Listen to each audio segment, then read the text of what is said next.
I'm Nicole Auerbach from The Athletic. Hey, this is Alex Brute with Sports Illustrated Magazine. This is Kevin Kugler of Westwood One. Hi, everybody. It's Pete Kranick of the Memphis Grizzlies and Fox Sports Southeast. This is Danielle Musselman. This is Kyle Peterson with ESPN. This is Tom Hart of ESPN and the SEC Network. Thanks for tuning in to the Washita Sports Digital Network.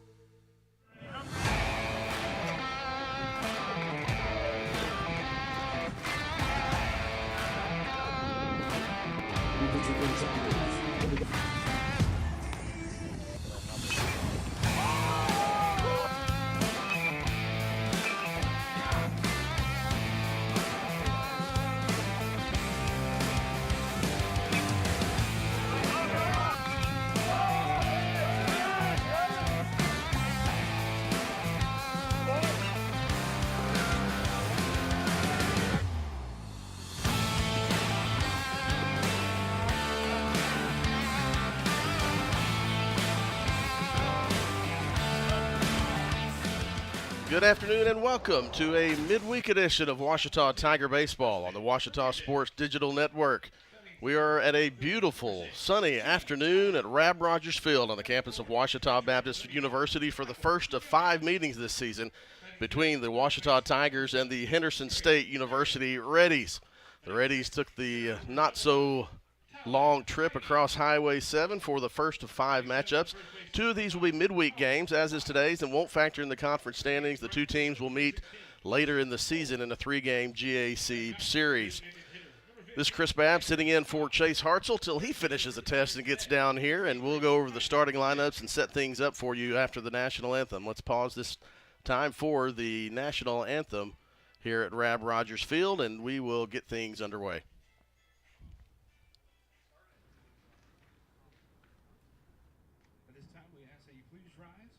For a prayer delivered to us by Washita Baseball's own Hayden Childers.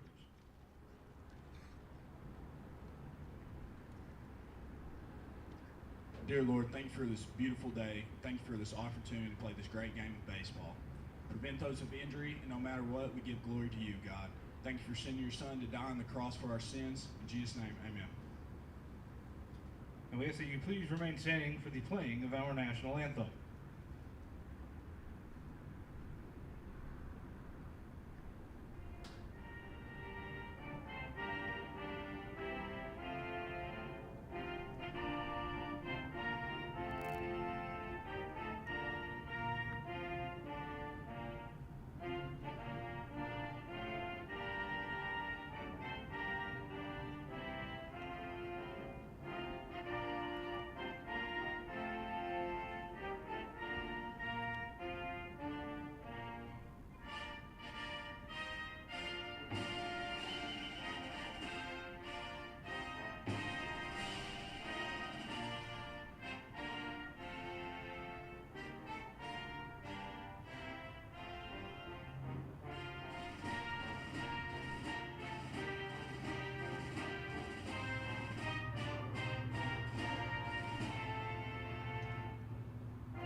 There you have the national anthem, following the prayer by Washita pitcher Hayden Childers, and we are about ready for the first pitch. Let's set the starting lineups. First for the visiting Henderson State Reddies, come into the game with a 10-9 record.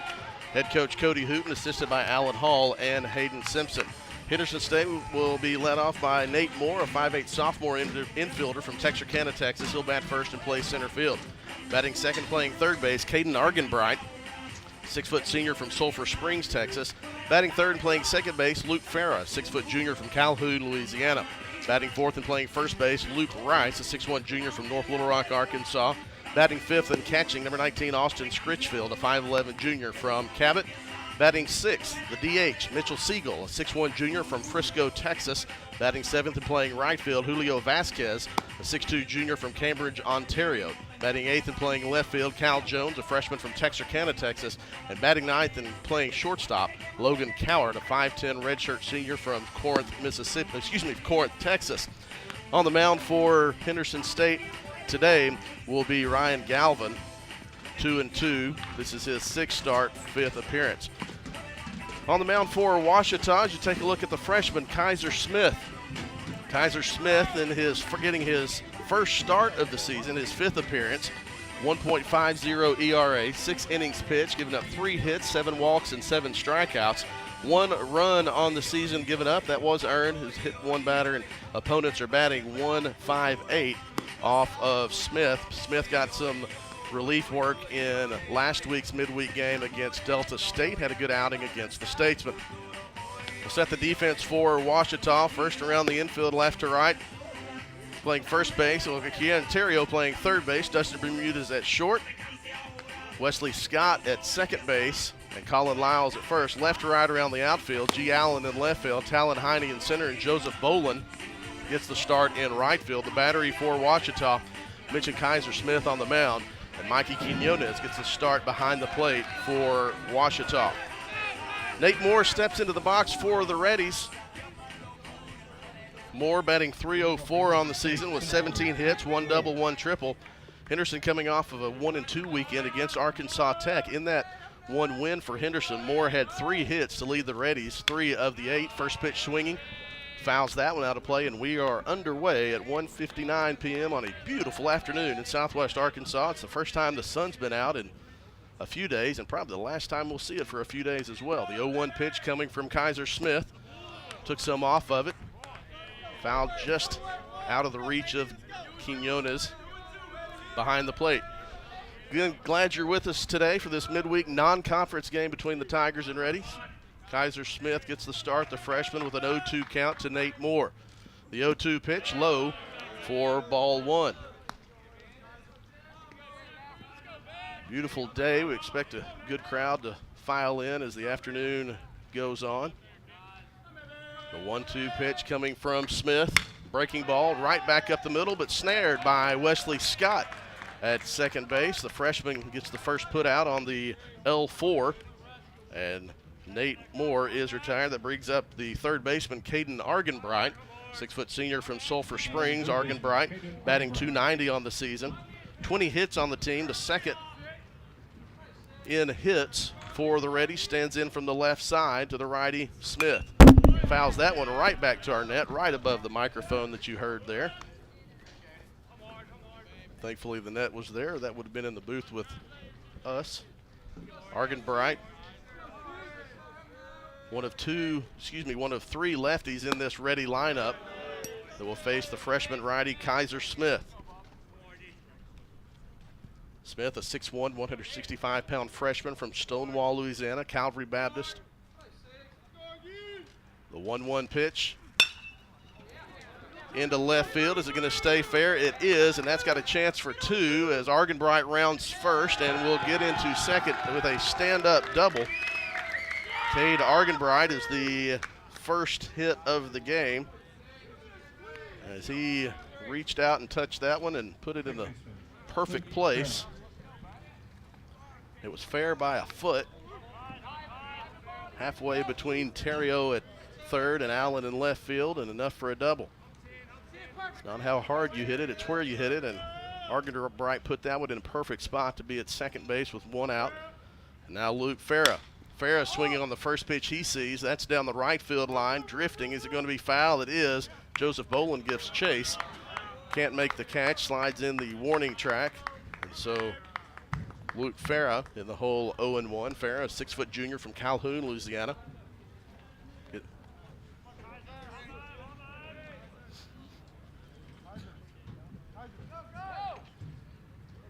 Farah batting .250 on the season. 5 hits. The 7th start of the season for Farah. Steps in from the right side. We'll have to give you an update on our count balls and strikes and outs as we go until our system reboots. The 0-1 pitch, foul to the backstop. It's 0-2. 0-2, 1 out, runner on second for Henderson here in the top of the first inning. The single 9-inning game from Rab Rogers Field. The 2 teams will meet in another midweek later in the season at Clyde Berry Field across the street. And then the 3-game series to end the season also at Clyde Berry Field. Kaiser with the runner at second. The 0-2 pitch to Farah on the way. Fouled out of play down the right field line. Well, actually, that's going to be just off the top of the dugout. Didn't drift as foul as I thought it was going to initially. Farah stays alive.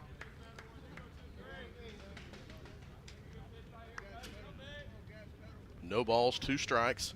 1 out here in the top of the first inning. Runner on second for the Reddies. That was a Caden Argenbright double to left field. Kaiser gets his sign from Quinones. Looks Argenbright back at second. The 0-2 pitch outside for ball 1.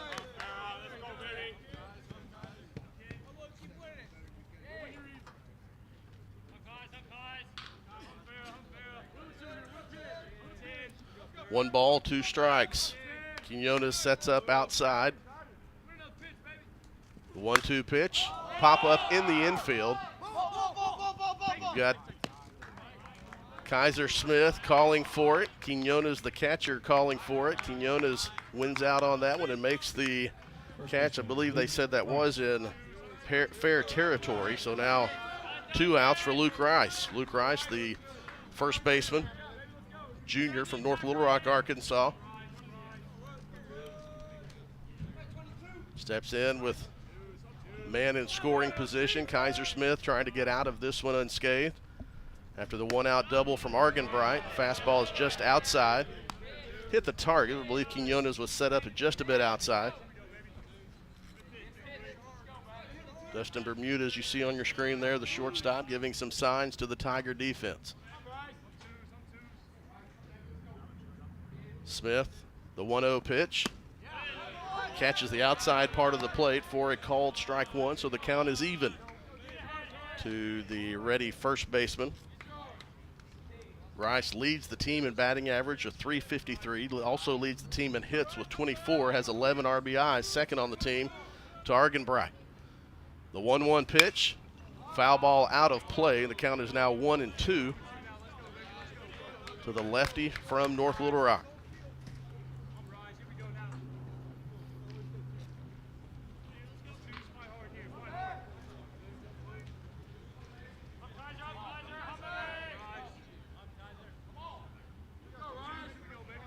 The 1-2 pitch, big spot here for both. The 1-2 pitch, fouled out of play, will stay alive, will Luke Rice. Last week in the midweek against Delta, Kaiser Smith pitched 2 2/3 innings, gave up 1 hit, no runs, 2 walks, and 4 strikeouts.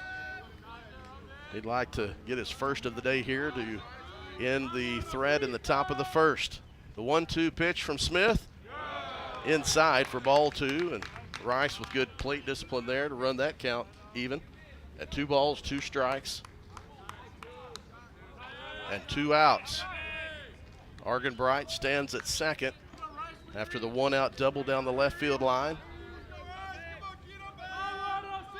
The 2-2 pitch, swing and a miss. Quinones digs it out of the dirt, throws down to Colin Lyles at first base, and the side is retired on the K-2-3 putout. So for the Reddies in the top of the first, no runs on 1 hit. There were no errors. There was 1 runner left on base. We go to the bottom of the first. Henderson State 0, Ouachita coming to bat. We'll have the Tigers at the plate when we come back on the Ouachita Sports Digital Network, presented by Taylor King Law.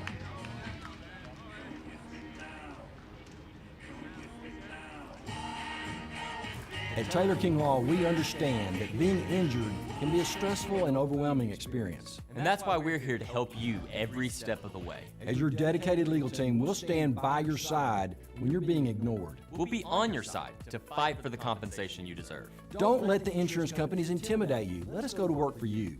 Call us today and let us help you get back on the road to recovery. On your side, by your side. When you've been injured, we're here for you. I've heard people say Ouachita. Ouachita. Ouachita. Is it pronounced Ouachita? Searching for Ouachita Baptist University. Back in Texas, everybody pronounces it Wichita, but really, it's Ouachita. Ouachita. Ouachita. How would you pronounce it? Ouachita. Ouachita. It's Ouachita Baptist University. Get it right. It's Ouachita, people. It's Ouachita.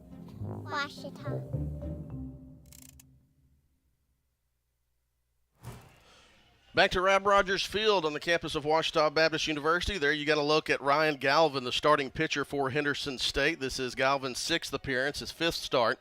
2-2 record with a 6.48 ERA, 16 2/3 innings pitched, 21 hits, 6 walks, 8 strikeouts. The lineup for Ouachita that he will face will start off with the freshman Wesley Scott batting first and playing second base. Dustin Bermudez batting second and playing shortstop. G. Allen playing left field gets the third in the batting order. Mikey Quinones batting fourth and catching.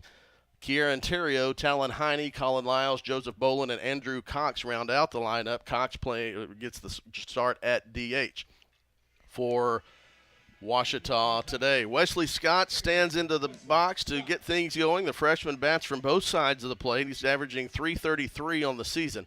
16 hits, 3 doubles, a triple, 2 home runs. The team leader in RBIs with 13. He will start things off against Galvin.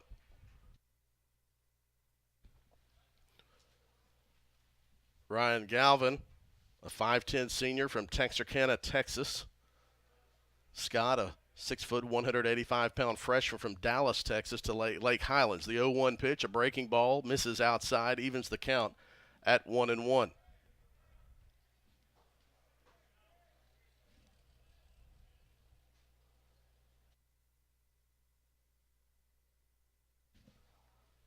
Scott stands in from the right side. The 1-1 pitch, breaking ball, about the same spot. Scott lets that one go, and it's 2-1.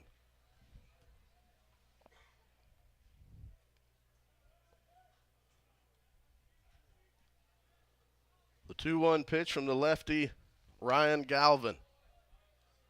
Swing and a miss. Fooled him on that one, and now the count is even 2-2.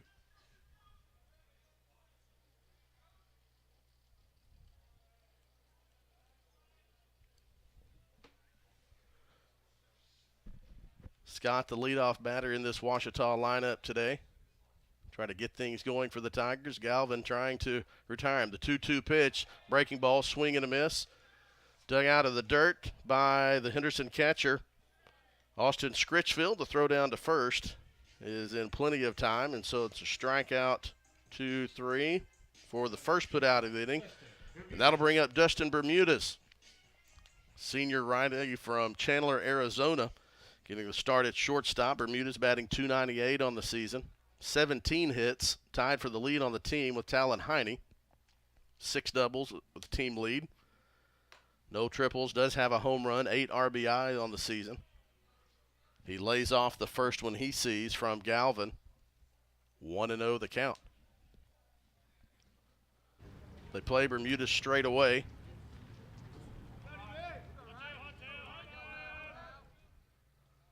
The 1-0 pitch, fouled out of play, 1-1. Slight breeze here today at Rab Rogers Field. Right now blowing from left to right field. Dimensions, 330 down each line, 370 in the alley, 400 to straightaway center field. The 1-1 pitch is a breaking ball high and away for ball 2. The sun is not a factor yet. It will be later in the game. It will set over to the right down the right field line just behind the third base dugout. It can play a factor to the left side of the infield and outfield. The 2-1 pitch to Bermudez, high fly ball. It's going to stay in the infield. Shortstop, second base, both converge on it. The call is made by Logan Coward at short. He makes the catch right behind the bag at second base. And so Bermudez is retired for the second out of the inning. G. Allen to the plate. Huge shift on now, especially on the right side of the infield. The shortstop Cowart plays almost directly behind the second base bag. Third baseman Argenbright ranges to his left. They do play Allen to pull. Breaking ball catches the outside part of the plate for strike 1. If you miss on the outside part of the plate, Allen could take this to the opposite field, which would be extra bases because there's a lot of room. Left field is playing straight up. Center field playing to pull. Right field playing to pull. The second baseman playing on the grass.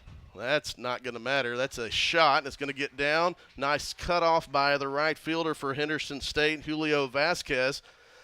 They played him to pull, and he pulled it. G. Allen gets the first hit of the game for Ouachita, a single to right field. And that brings up Mikey Quinones. Quinones getting the start at catcher today. Quinones batting .281 on the season. Only his 9th game. Missed the first conference series at Northwestern Oklahoma State and the second conference series home against Southwestern Oklahoma State, nursing a hamstring injury. Came back last week against Delta State as a DH. Takes the first pitch he sees from Galvin for a called strike one. His first game back at catcher was game 1 on Saturday against Arkansas Monticello. Welcome back. You get to catch 13 innings nursing that hamstring back. Said it was sore on Saturday, but fought through it. He's back behind the dish today to start things off for Ouachita. The 0-1 pitch from Galvin is outside. The count is even 1-1 to the Ouachita catcher, a senior from Phoenix, Arizona. 6'1", 220, stands in from the left side.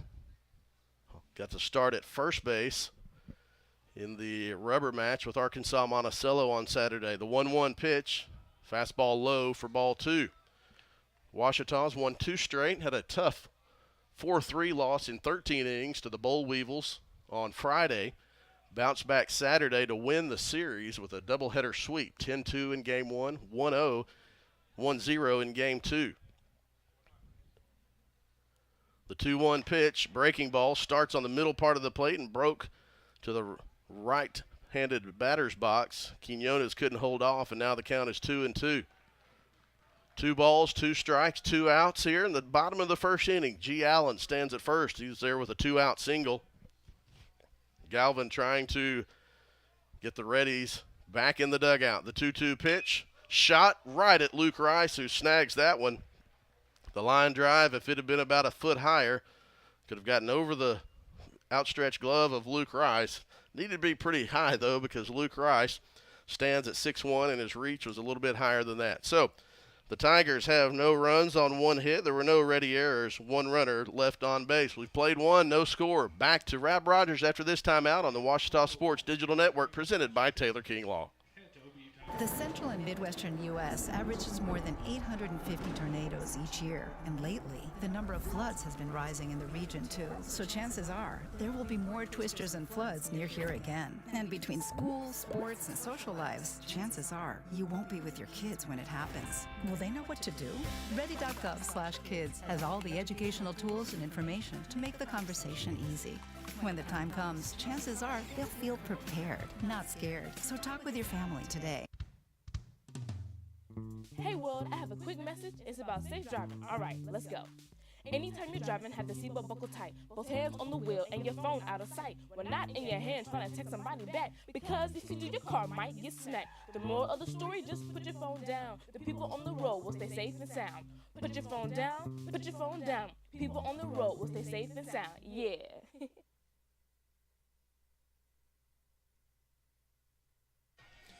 Kaiser Smith back for his second inning of work for the Tigers. Last week in the midweek against Delta State, Coach Luke Howard and pitching coach Dave Brown had decided that Ouachita was going to hopefully get 2 innings from Hayden Childers. They did that, and then it was scheduled that 5 different pitchers would see action over the next 5 innings, 3rd, 4th, 5th, 6th, and 7th, and he was going to play the 8th and 9th by ear and see what happened. I asked him if he was going to staff it like that today. He said probably not. Not a predetermined order to the pitching sequence today. Asked Coach Cody Hooten before the game if he was going to Johnny Holstaff today. He said no, he was hoping to get 4 or 5 innings out of the starter Alex Galvin, so we'll see how this one plays out. Kaiser Smith back for his second inning of work. It'll be Austin Scritchfield, Mitch Siegel, Julio Vasquez to get things going for the Reddies. Scritchfield batting .222 on the season. Swings at the 1-0 pitch. Fouls it down the line.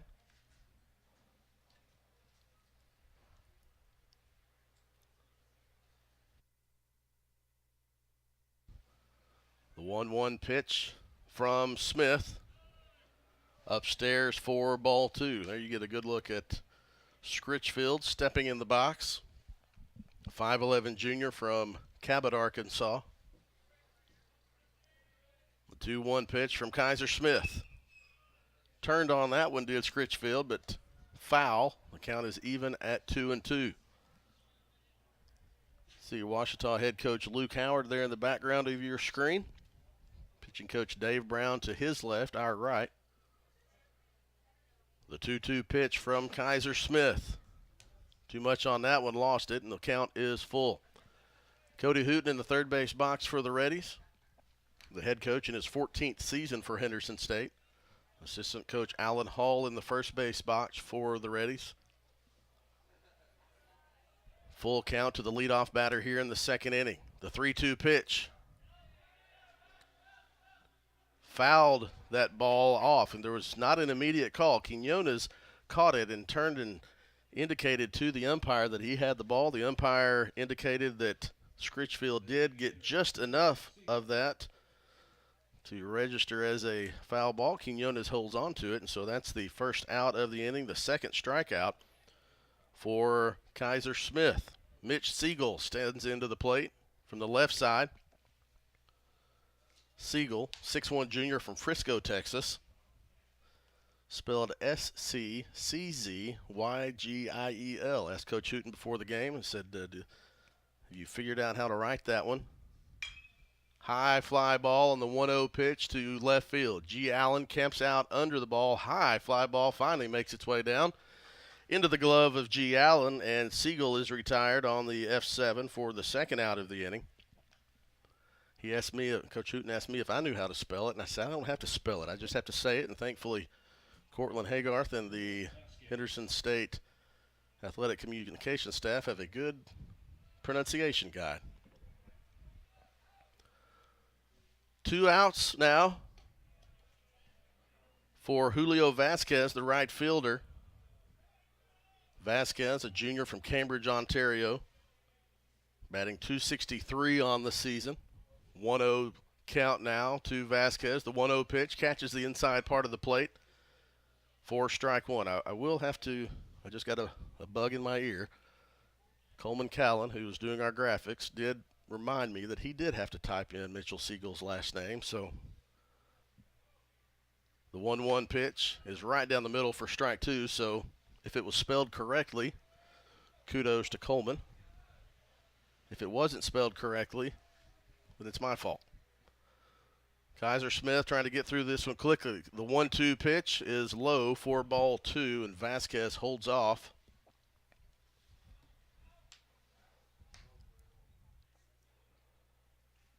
And the count is even. 2 balls, 2 strikes, 2 outs here in the top of the second. Vasquez is the 7th batter in the ready lineup. The 2-2 pitch, swing and a miss, strike 3.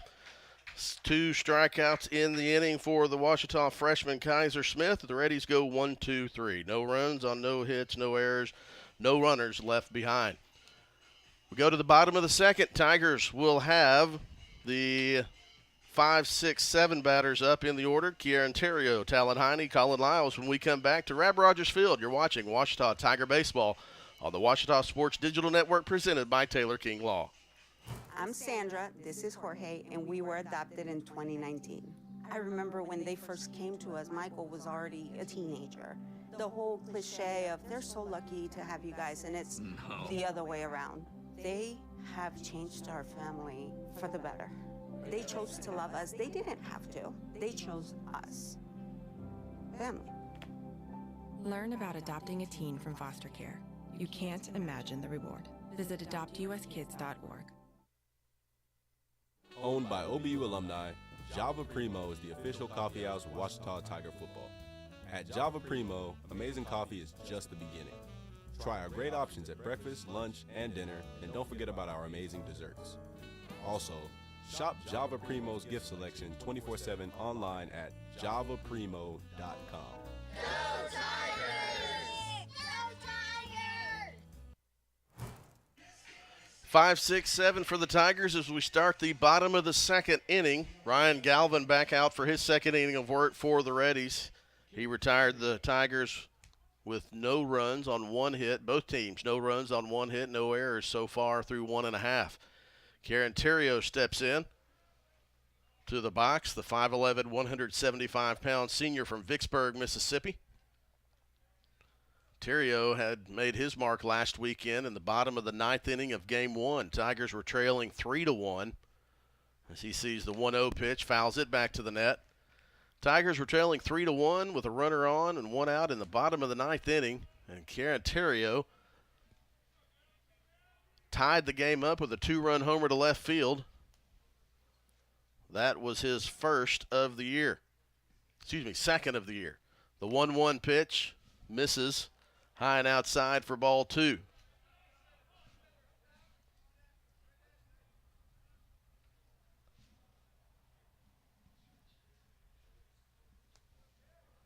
Galvin steps on the rubber, gets the sign. You see the grip in the glove. Pitch to Terrio, fifths it off, and that's going to be down the first base line and foul. Count is still 2-2. I do apologize. Sometimes when our center field camera is shaky, that means someone has walked up on the deck. That time it was someone to adjust another camera. But there's nobody out there now, so we should have a still picture for the next few pitches. Terrio stands in from the right side. Crowds the inside. Well, I was going to say chalk. The 2-2 pitch fouled out of play down the right field line and stays alive. Would say chalk, but it is a turf home plate area and apron here at Rab Rogers Field. So we'll say he has a toe on the white turf. The 2-2 pitch out high and outside for ball 3. So Terrio has run the count full. Try to be the first leadoff batter of either of the first 4 half innings to reach base. The 3-2 pitch, high fly ball into left field. Left fielder drifts back. The wind's going to keep that one from really doing anything except dying into the glove of the left fielder, Kyle Jones. So Terrio retired on the fly ball to left field for the first out of the inning. That'll bring up the center fielder, Talon Heine, a senior, batting .315 on the season. Tied for the team lead with 17 hits, 4 doubles, 1 triple. Heine, a senior from Toole, Texas. Takes the first pitch he sees from Galvan. For a called strike 1. Little hesitation in that delivery after he brought the right knee up. Galvan going with the baggy look in the stirrups.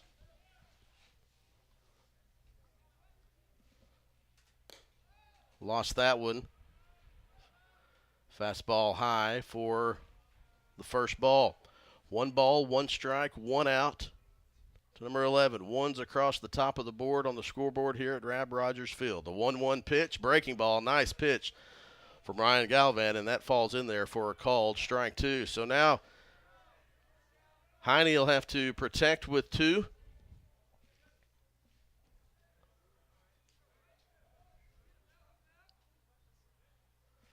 The 1-2 pitch, swing and a miss, strike 3. And Heine is the second strikeout victim of the day for Galvan. That brings up the first baseman, Colin Lyles. Lyles, a 6'3", 205 freshman from Rockwall, Texas, went to Rockwall Heath. The 10th game Lyles has played, 8th start, has 7 hits in his young career. First pitch, fastball, misses outside for ball 1. Joseph Bolin on deck if Lyles can reach. Andrew Cox in the 9 hole is DH. Lyles takes that one, pulls it right into the gap in left center field for a 2-out single. Galvan went with a little bit different delivery that time as he got to the top of his windup and kind of turned the torso towards second base. Lyles stayed in there nicely, pulled it into left center field for a 2-out single. Joseph Bolin bats 8th for the Tigers today. He steps up with 2 outs and 1 on. First pitch, fastball called, strike 1. Bolin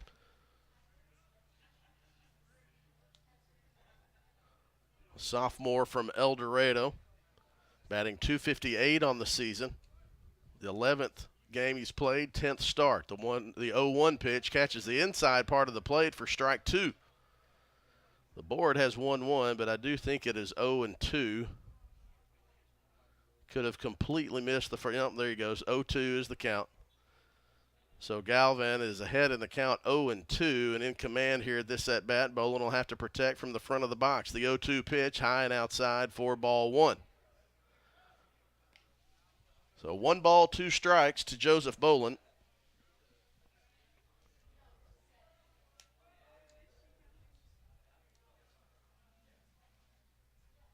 Lyles at first, not a big lead. The 1-2 pitch. Shoots that one. Nice job of 2 strike, 2 out hitting from Joseph Bolin.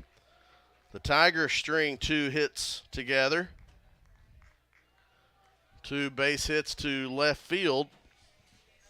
The Tigers have a runner in scoring position for the first time today for Andrew Cox. Cox, a junior from Hot Springs, Arkansas, 5'11", 180, went to Lakeside.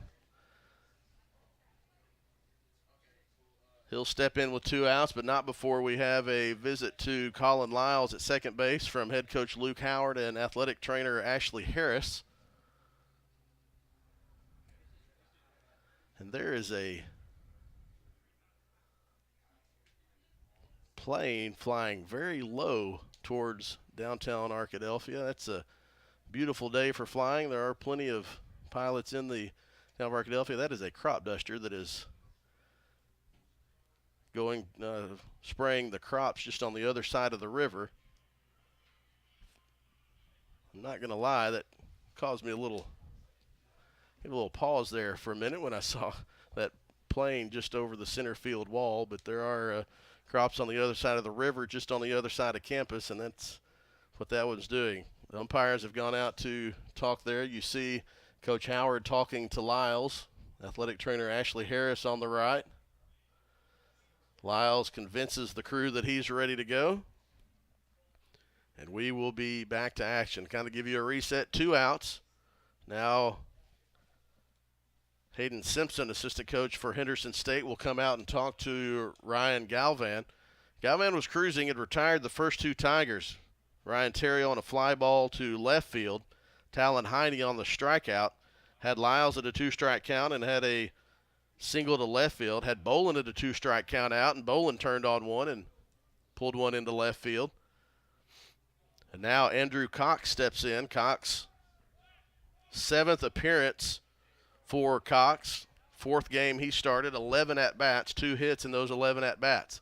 Had a pinch hit appearance this weekend against UAM. Lays off with a fastball. First one he sees from Galvan. And the count is 1-0. 1 ball, no strikes. Lyles is at second, Bolin at first. The 1-0 pitch fouled out of play, and the count is even at 1-2 to the 9-hole hitter for Ouachita. If Cox reaches, it'll go back to the top of the order to Wesley Scott.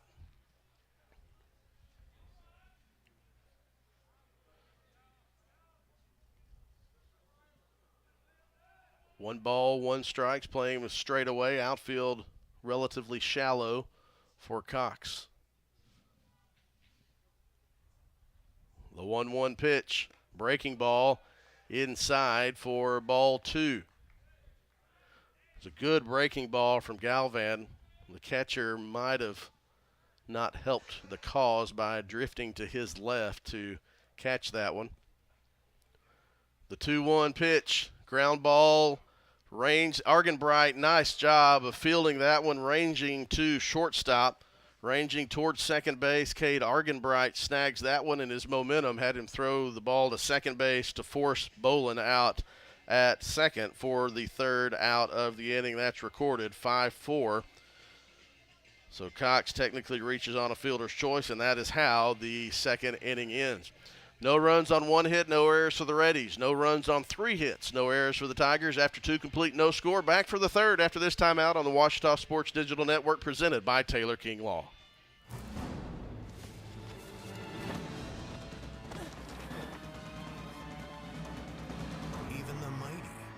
not see it coming. It's prediabetes, and it captures 1 in 3 adults. But you can escape. Take the 1-minute prediabetes risk test to know where you stand and prevent or delay type 2 diabetes. Be your own hero on smartphones everywhere at doihaveprediabetes.org. Whether you realize it or not, you see the work of Batson signs all around Arkadelphia. When you see the Badger equipment trailer on the way to a Badger game, Batson signs did that. When you're watching the Badgers, Tigers, or Reddies and see the signage that just really makes their facilities pop, Batson signs did that too. You see the signage in downtown Arkadelphia, on the campuses of Ouachita and Henderson, or the sign in your neighbor's yard supporting a candidate or their favorite Badger? Yep, Batson sign did that too. Longtime residents and supporters of all things Arkadelphia called Mark, Jared, Chris, or Ryan at Batson Signs today to see what they can do for you. Back to Rab Rogers Field for the top of the 3rd inning. No score. Kaiser Smith back out for his 3rd inning of work. We mentioned last week in the midweek, Ouachita threw 8 pitchers. Hayden Childers got 2 innings, and then the rest of the pitchers got 1 inning apiece until it came to Cameron Marchand. But Kaiser Smith getting a little bit more action today. We do have a sub into the game, a defensive substitution for Ouachita. Colin Lyles, after taking the infield throws, as we have the first pitch here to to Cal Jones. It'll be 8-9-1 for Henderson. Cal Jones, Logan Cowart, and back up to the top of the order to Nate Moore. 0-1 the count from Smith to Jones. That would miss his outside for ball 1. Finish what I was saying. After Colin Lyles, after Ouachita completed the warm-up throws in that inning, Colin Lyles did swing and a miss for strike 2 now from Jones. Colin Lyles did come out of the lineup. He's replaced at first base by Cole Bedwell. So Bedwell will go into the 7 hole in the Ouachita lineup. That is a seeing eye blooper Bermuda Triangle single from Cal Jones to get things going in the top of the 3rd inning. Single to shallow center field. Bring up Logan Cowart, the shortstop, batting 9. Again, Bedwell goes into the 7 hole for Ouachita, replacing Lyles, who came up hobbling at second base in that bottom of the 2nd. Gave it a go, and could not continue. So Bedwell now at first and batting in the 7th hole for Ouachita. Laid down the bunt. Kaiser Smith fields the bunt. Low throw is dug out by Bedwell.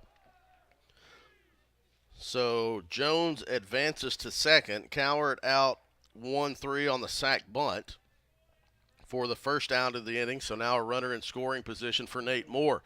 Coach Cody Hooten trying to play a little small ball to get a runner in scoring position for the Reddies to see if they can't start the scoring. 2 hits now for the Reddies. 1 came in the 1st inning, and that hit from Kyle Jones to lead off the 3rd. Nate Moore lined out to Wesley Scott in his first time at bat to lead off the game. 0 for 1 on the day. Has 9 RBIs on the season. 4th on the team in that category. The 1-0 as Jones dances around. A throw back down from Quinones. That was to the first base side of the bag. Dustin Bermudez fields it, catches it actually, and keeps that from going into center field. Cal Jones drew that throw from Quinones. 2-0 the count from Kaiser Smith to Nate Moore, the leadoff batter in this Henderson lineup. The 2-0 pitch, a spin around from Kaiser Smith. Nobody covering. Jones dove back in safely.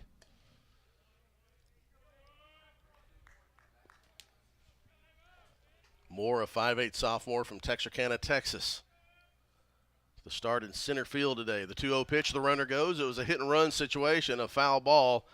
Ball goes out of play, and Cal Jones will retreat back to second base. So Coach Hooten trying to make some things happen. Had the sacrifice bunt, now a hit and run with a 2-0 count. The count is now 2-1 to the Henderson leadoff batter, Nate Moore, from Ouachita freshman righty Kaiser Smith. The 2-1 pitch.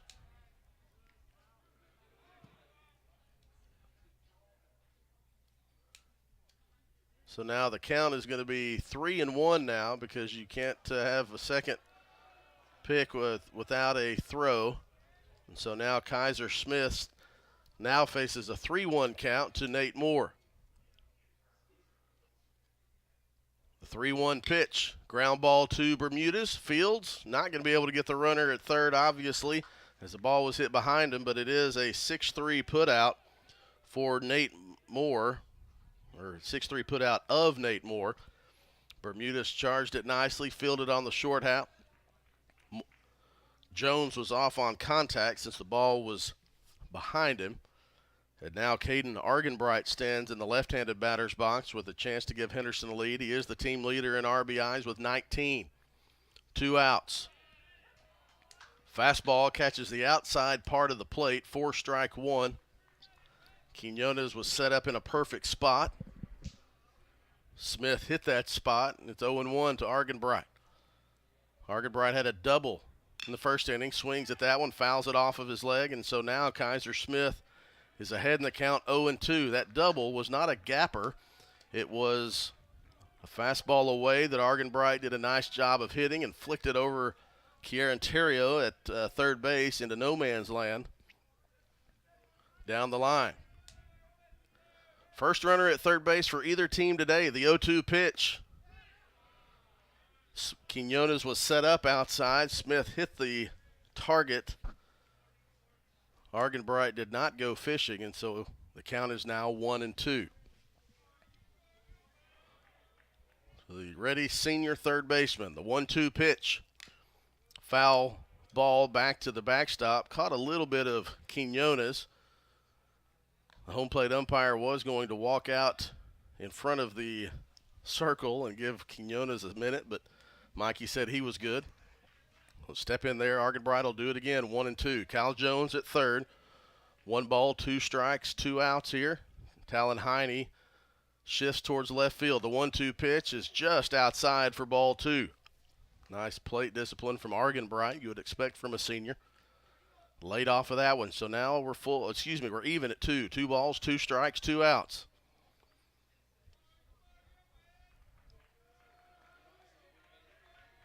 You can expect something on the outside part of the plate. The 2-2 pitch misses low, 4-3. So now the count is full. It was 0-2, and Argenbright has run it full. 3 balls, 2 strikes, 2 outs. Cal Jones at third. Argenbright, the team leader in RBI, is trying to add to that and give Henderson its first lead of the day. Kaiser Smith trying to shut things down. The 3-2 pitch, fouled back to the net, and we will do it again. Seeing that shot, a gorgeous day here at Rab Rogers Field. It was rainy night before last, cloudy all day yesterday, cloudy and cool this morning. The sun came out, and it's a gorgeous afternoon for baseball. Full count, 2 outs. Cal Jones gives a run down the third base line. The 3-2 pitch, taken for a called strike 3. Kaiser Smith fooled Argenbright. Argenbright was ready to go to first. That pitch caught the inside part of the plate for a called strike 3, and that is how the side is retired. So for Henderson, no runs on 1 hit. There were no Ouachita errors. 1 runner left on base. We go to the bottom of the third. No score. Tigers coming to bat. It'll be the 1-2-3 hitters back to the top of the order for the Tigers when we come back on the Ouachita Sports Digital Network, presented by Taylor King Law. Baseball for me just kind of was the glue that kept my family together. I feel like I was able to come here and get my triple major, as well as play a super high level of baseball against some of the best players in the country. There's a lot of options here in Division II with a lot of great ball players and a lot of great people, and they make sure that they give you every opportunity to succeed on and off the field.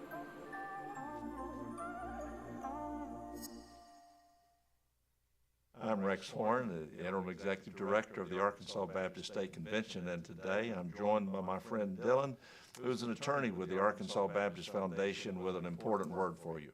The foundation is here to help you support your Ouachita Tigers. If you'd like to create an estate plan that supports Ouachita and its mission or learn about other giving opportunities, please contact us using the information below.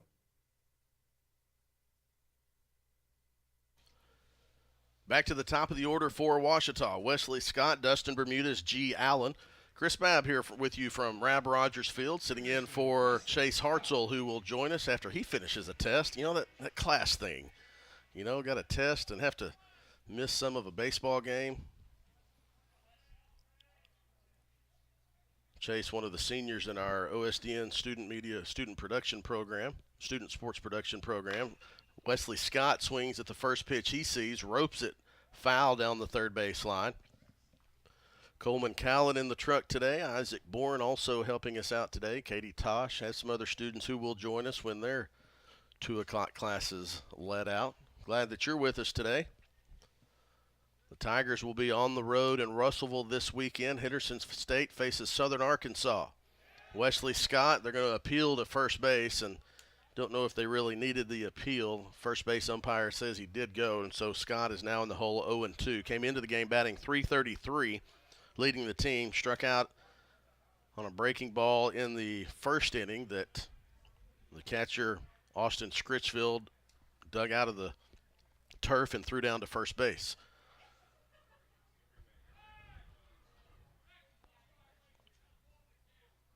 That is a clock violation at a ball to the count. That was from the third base umpire. You heard that in our crowd, Mike. There are no clocks here in the park. I believe in the next 2 years they're going to require the 1-2 pitch. Scott fouls that one off his left leg, so he'll take a second. No clocks in these Division II parks, but there is still the same rule. And so the third base umpire has the clock, and that's the first pitch clock violation I think we've seen this year. 1 ball, 2 strikes to Wes Scott. Steps back in there. The 1-2 pitch, high and outside for ball 2. 2 balls, 2 strikes to the leadoff batter in the game, and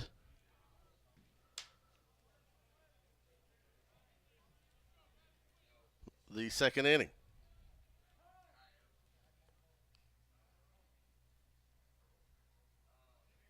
2-2 the count.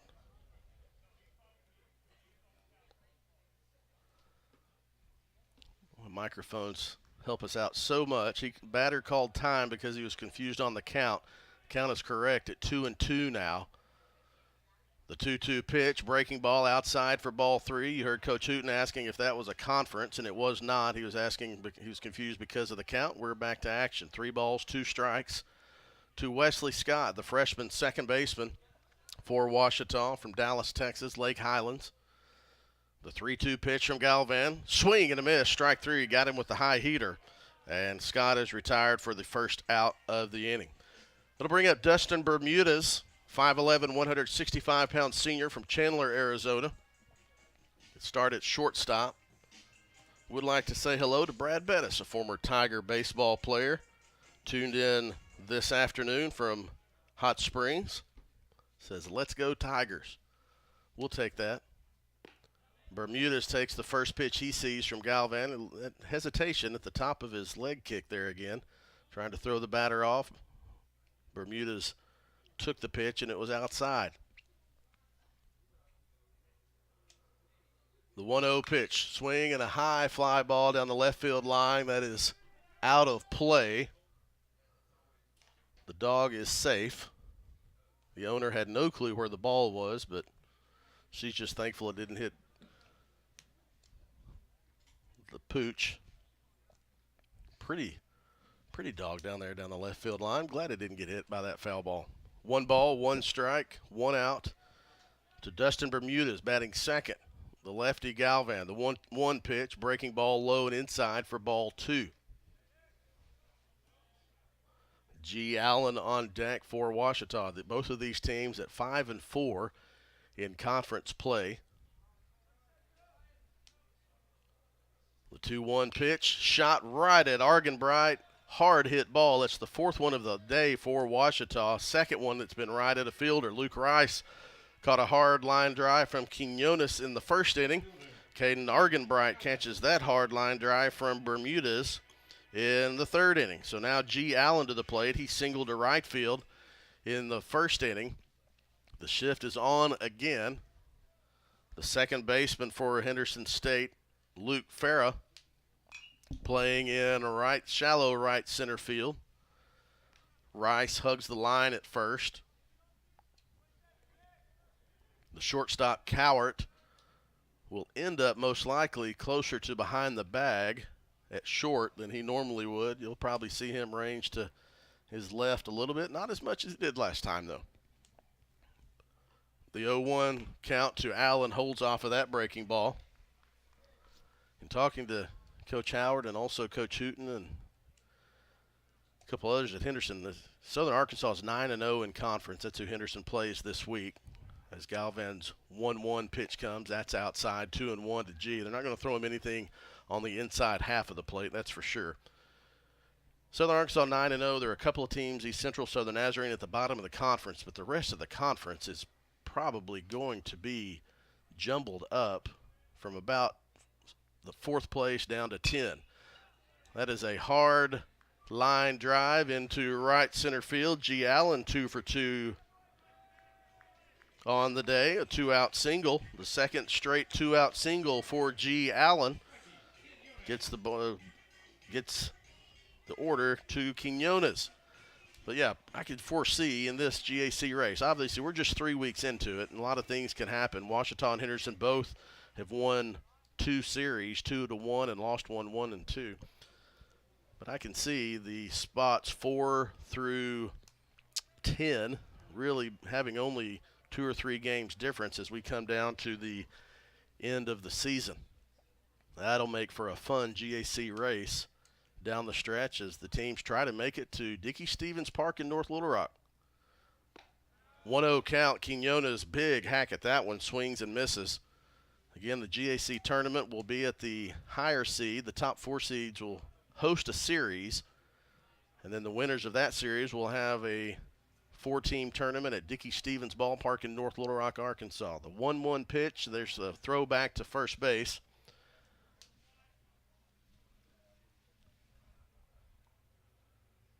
That's fun for the GAC to have that at Dickey-Stevens Park. AA, home of the AA. There's a little bit more of a throwback, a little bit more intent on that throwback to first base from Galvan. Dickey-Stevens, the home of the Arkansas Travelers, the AA affiliate of the Seattle Mariners. 1 ball, 1 strike, 2 outs to Mikey Quinones.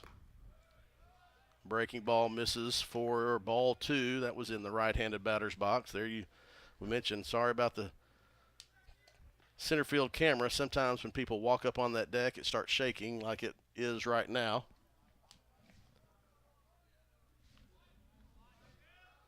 Two balls, 1 strike to Mikey. Shot high, fly ball to deep right field, to the track, to the wall. It's gone! Mikey Quinones gets the scoring started with a 2-out home run to right field, and Ouachita leads 2-0. Wasn't what I would consider a towering shot. It wasn't a line drive. It was right in the middle, and Mikey Quinones gets Ouachita on the board with a 2-out home run. And I believe, that's Quinones' first of the season, first RBIs of the season. We mentioned that he missed 6 or 7 games with a hamstring injury. Came back last week, so kind of just getting his legs under him. And there you hear the dugout reaction to Mikey as he gets back in the dugout. That was fun to hear. The 0-1 pitch to Karen Terrio is high for ball 1. So Mikey Quinones got all of that one on the 2-strike count. Put that one over the right field wall to give Ouachita the 2-0 lead. Terrio, high fly ball into shallow center field. Moore camps out under it and makes the catch. And the side is retired, but not before Ouachita puts the first runs of the game across on a 2-run homer from Mikey Quinones. For the Tigers, 2 runs on 2 hits. There were no Henderson errors, no runners left on base. We completed 3, Ouachita 2, Henderson State 0. Back for the 4th inning. Kaiser Smith back out for another inning of work after we come back on the Ouachita Sports Digital Network presented by Taylor King Law.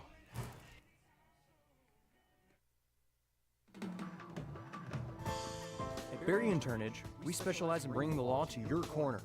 We are dedicated to understanding what results you want and to helping you understand what actions we can take on your behalf. With over 30 years of experience and a proven track record of success, Berry and Turnage is here to lead you down a path to the results you need. We will work with you every step of the way to make sure that you understand the choices you are making and feel empowered to make them. Berry and Turnage. Serious injuries require serious attorneys.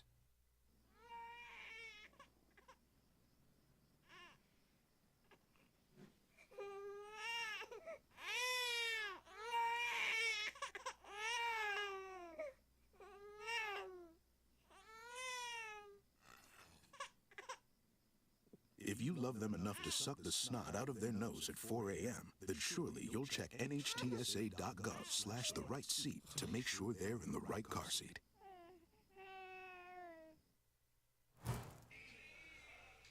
As a parent with older kids, that commercial sure does resonate, but I'm ready for that one to be out of our rotation. I guess we could control that. But it's one way to get you to buckle your kids in.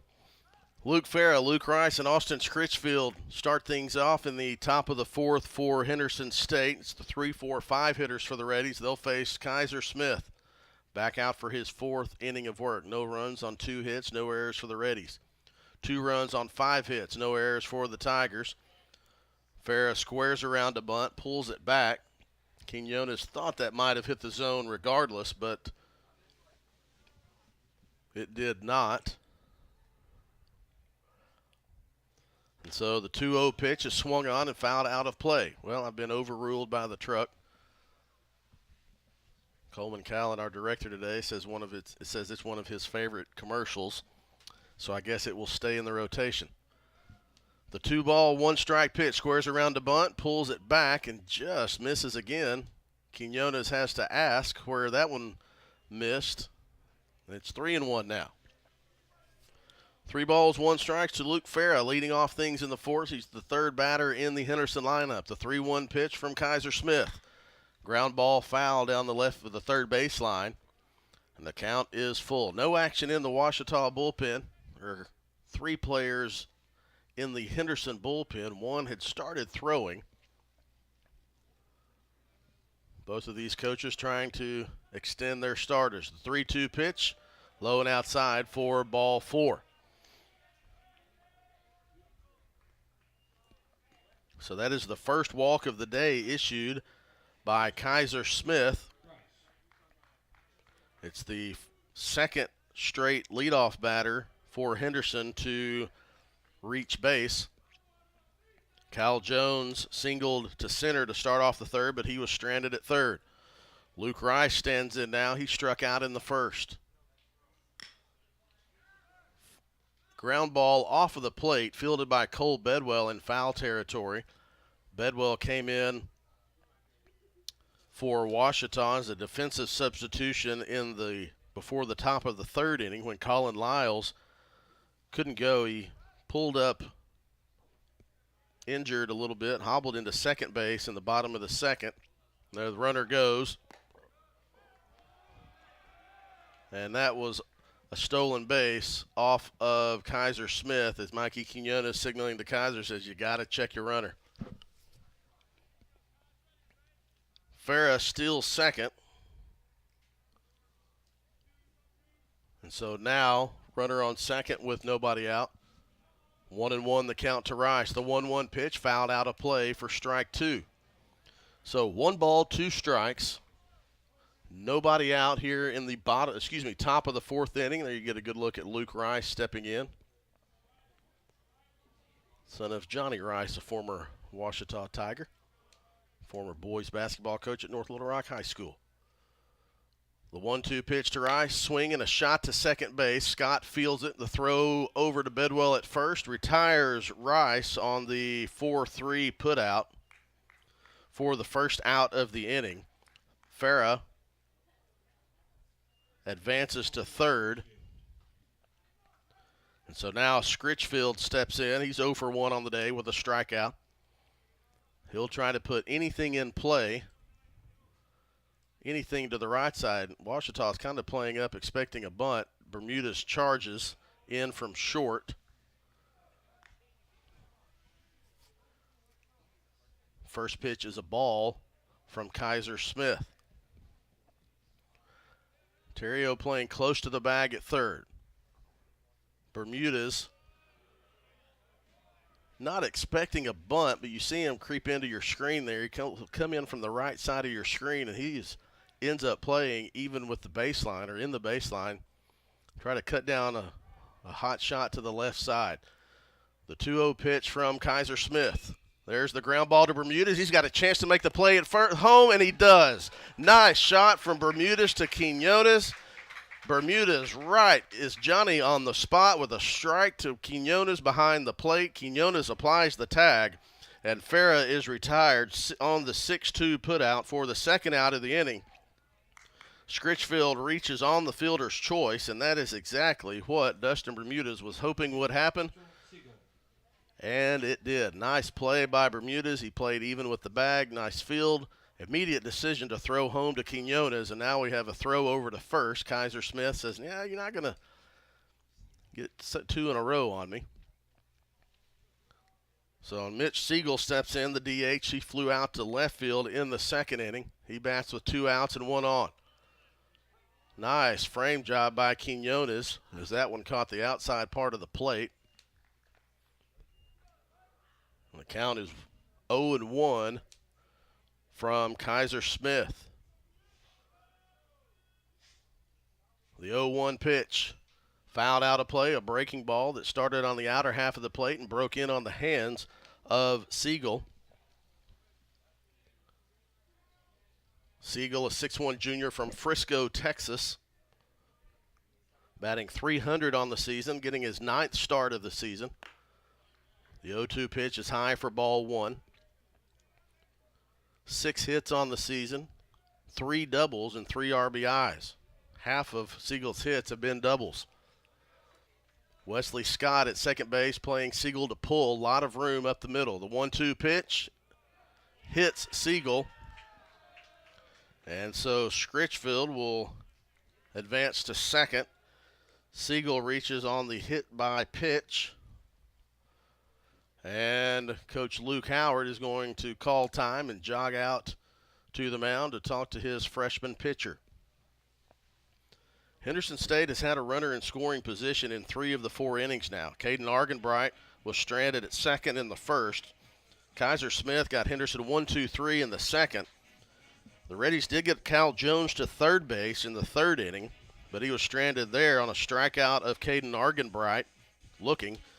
Kaiser Smith now had a runner at third with 1 out, but the 6-2 from Bermudez to Quinones was able to cut down the runner at home, and so with 2 outs and a runner on first, Siegel gets hit, and that's where we are now.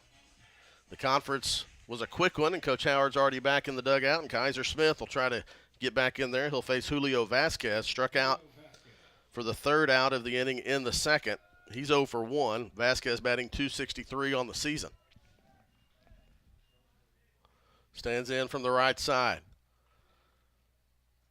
First pitch misses low for ball 1. Scritchfield is at second. Siegel at first.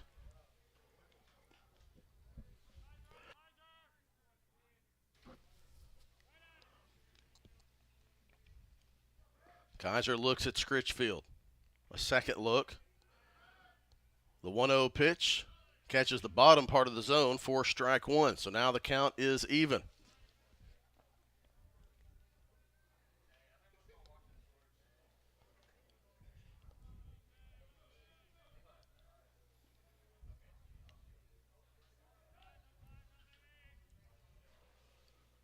The 1-1 pitch Breaking ball misses inside for ball 2.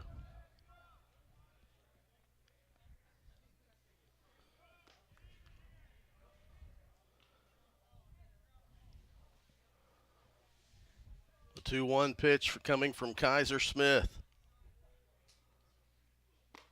Misses upstairs for ball 3. This is the longest outing of the season for Smith. His previous long was last week's midweek against Delta State when he went 2 2/3. He's gone 3 2/3 to this point, trying to make it an even 4 if he can get out of this inning now. 3-1 the count. The throw back to second. Scott covers. No tag needed as Scritchfield dives in safely ahead of the throw. Bermudez gives the signs. Smith toes the rubber. The 3-1 pitch. Ground ball to Terrio at third, steps on the bag. And just like that, the side is retired as Scritchfield is retired on the 5 unassisted put out. So for Henderson State, no runs on no hits. There were no Tiger errors. 2 Reddies left on base. So Kaiser Smith gets his out of another mini jam. He's pitched 4 innings of shutout baseball, giving up 2 hits. Good effort so far from the freshman. The Tigers will try to add to a 2-0 lead when we come back to Tiger Baseball on the Ouachita Sports Digital Network, presented by Taylor King Law. As a student athlete in college, I first got involved with the NCAA at the national level. It was through the Student Athlete Advisory Committee, SAC, gave me an opportunity to advocate on behalf of all student athletes, to affect change and to make an impact. The NCAA is giving the student athlete a platform to voice their concerns and to be able to advocate for what's going to affect their well-being. The policies that are being put in place are speaking towards academics, they're speaking towards well-being, they're speaking towards fairness, creating a culture so that the student athletes have the best experiences possible.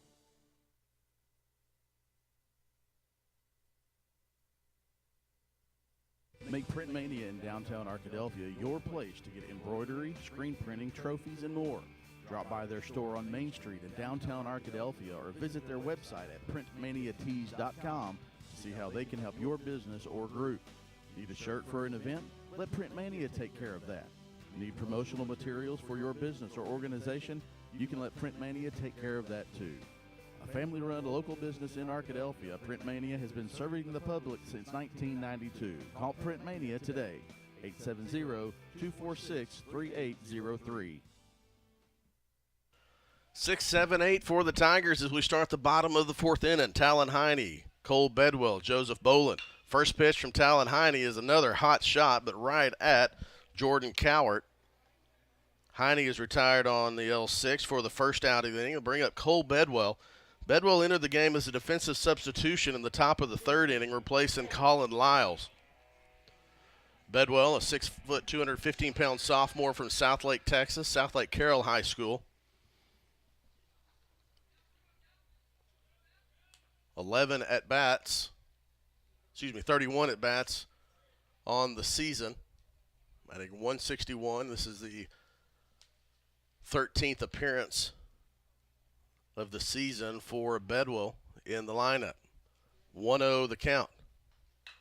Fouls that one out of play.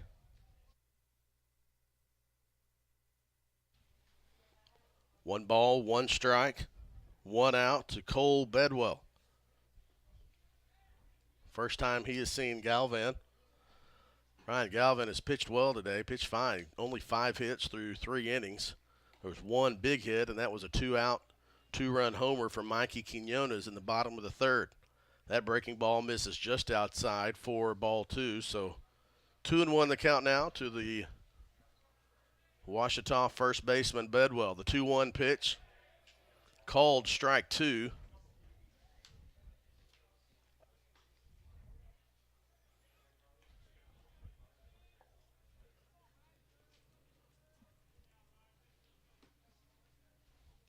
Galvan the lefty, the 2-2 pitch. A couple of grumbles from the first base side of Rab Rogers Field as that one just missed for ball 3, and the count is full. Galvan gets his sign out of the stretch. The 3-2 pitch taken for a called strike 3 right down the middle. And that is the second out of the inning. The 4th strikeout of the day for Galvan, the first looking. Now we go back to Joseph Bolin, batting 8th in the lineup. He singled and was forced out in the 2nd inning, a single to left field. Sophomore getting the start in right field today. Sophomore from El Dorado.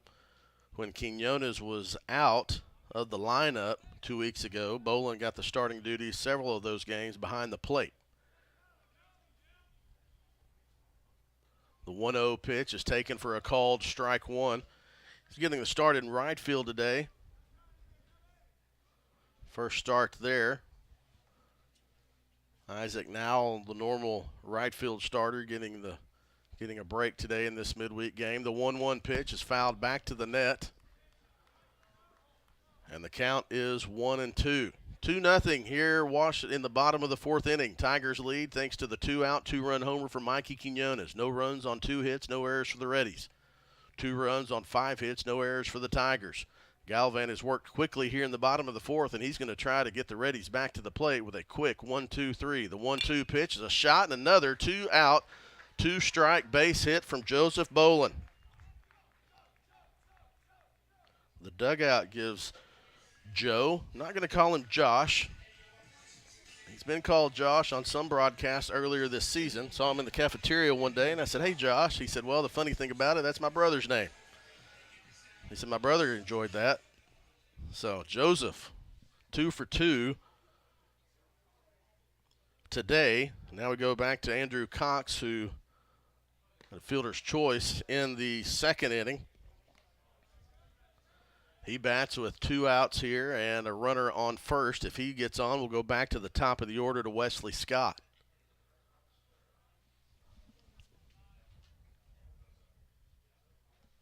The 1-0 pitch catches the outside part of the plate for strike 1. So now 0-2 the count.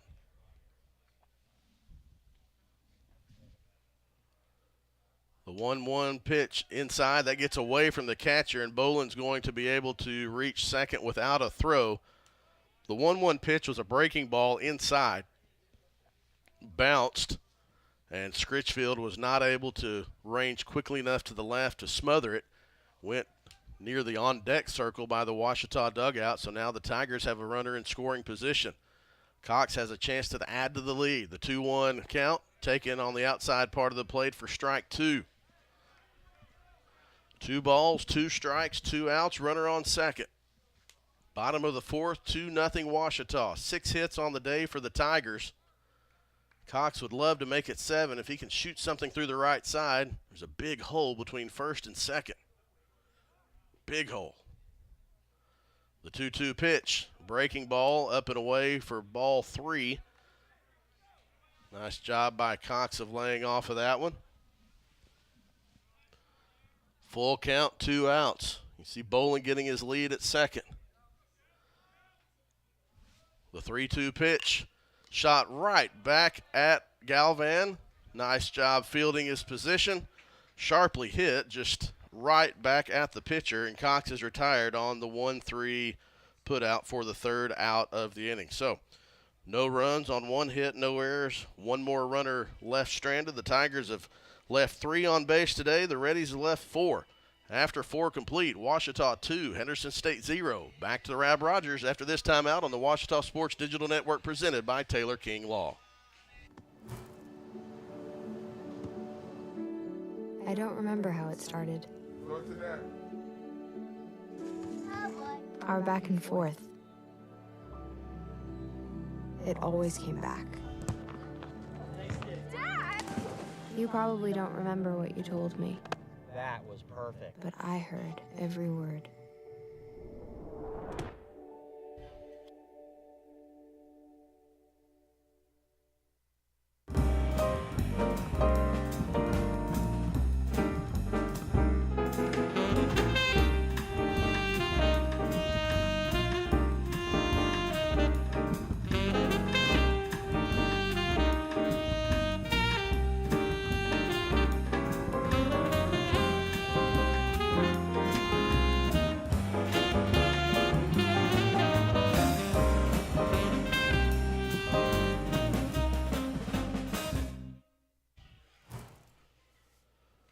Top of the 5th inning. It'll be 8-9-1 for Henderson State. Cal Jones, Logan Cowart, then back up to the top of the order for Nate Moore. Kaiser Smith back on for his 5th inning of work. First pitch is a base hit into right center field for Cal Jones. That's his 2nd hit of the game. He's 2 for 2 with 2 singles. Kaiser Smith back out for the 5th inning of work. There is some action in the Ouachita bullpen. We do see a couple throwing in the Henderson bullpen as well. Both lefties for Ouachita. That's Nate Gross, our freshman from Little Rock. Had some good action last week against Delta State. Expected to see him some today. Logan Cowart steps in. First pitch he sees. Fouls off to the left side to the Ouachita dugout.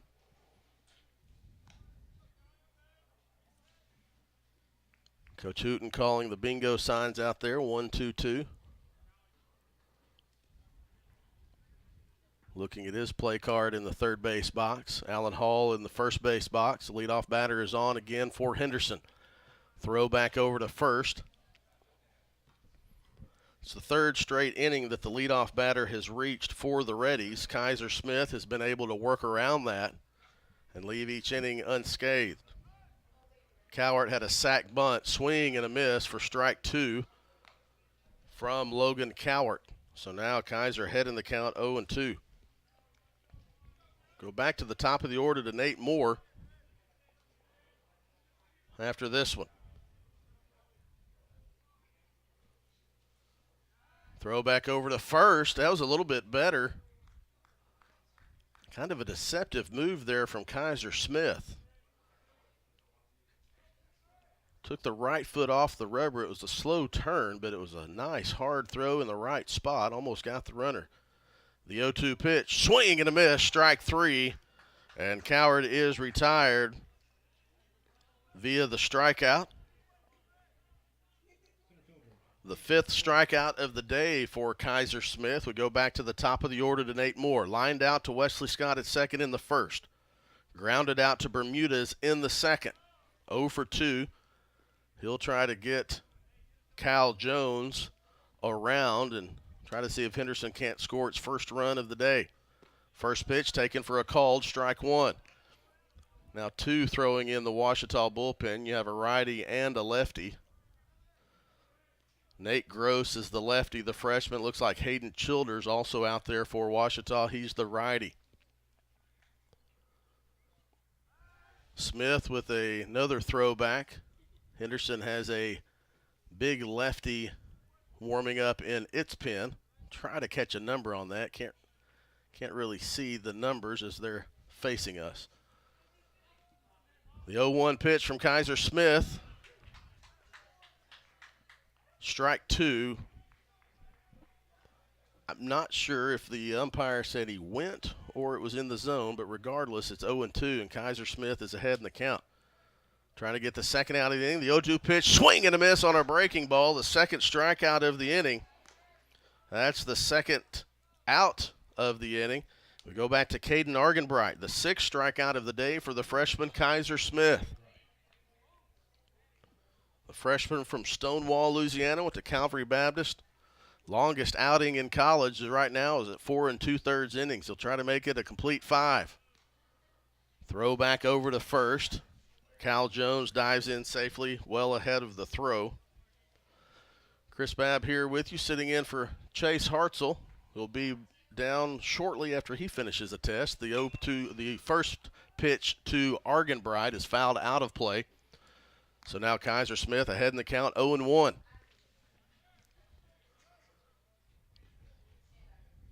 Chase, the normal voice of Tiger baseball. Hate to lose him after he graduates this year. The 0-1 pitch, shot to Bermudez, gets under the glove of Bermudez, and that's got a chance for extra bases. It will be good enough to get runners at second and third. Cal Jones was running on contact, so he reaches third base. It is the second double of the day for Caden Argenbright. And so now the Reddies are one swing away from tying this one with a base hit or taking the lead with a home run. We go to Luke Farah, batting .250 on the season, does have one home run, and that might be it for Kaiser Smith. Coach Luke Howard taking the Slow walk out to the mound. The infield will come in.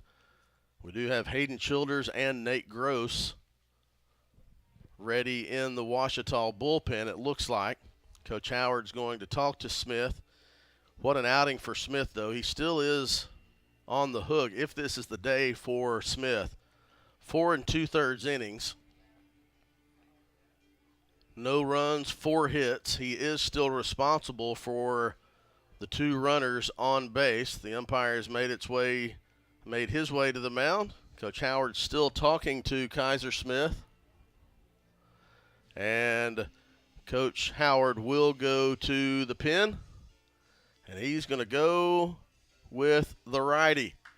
So Kaiser Smith, that's a day for him, but what a day it was for the freshman. Kaiser Smith, the longest outing of his college career to this point, 4 2/3 innings. No runs, 4 hits. He is still responsible for the 2 runners on base. Hayden Childers, I believe that's who that is. I believe that's a 20. It looked like Chili warming up out there. Saw the mustache and the hair, and that is Chili coming in. And we'll talk about the new pitcher, Hayden Childers, when we come back on after this timeout. You're watching Ouachita Baseball on the Ouachita Sports Digital Network presented by Taylor King Law. In life, things aren't scripted. If you're an athlete, we need people like you and translate those skills to officiating. You can get a lot out of it. It happens in every town, in every game. We never have a perfect game, but the rewards always outweigh the negativities.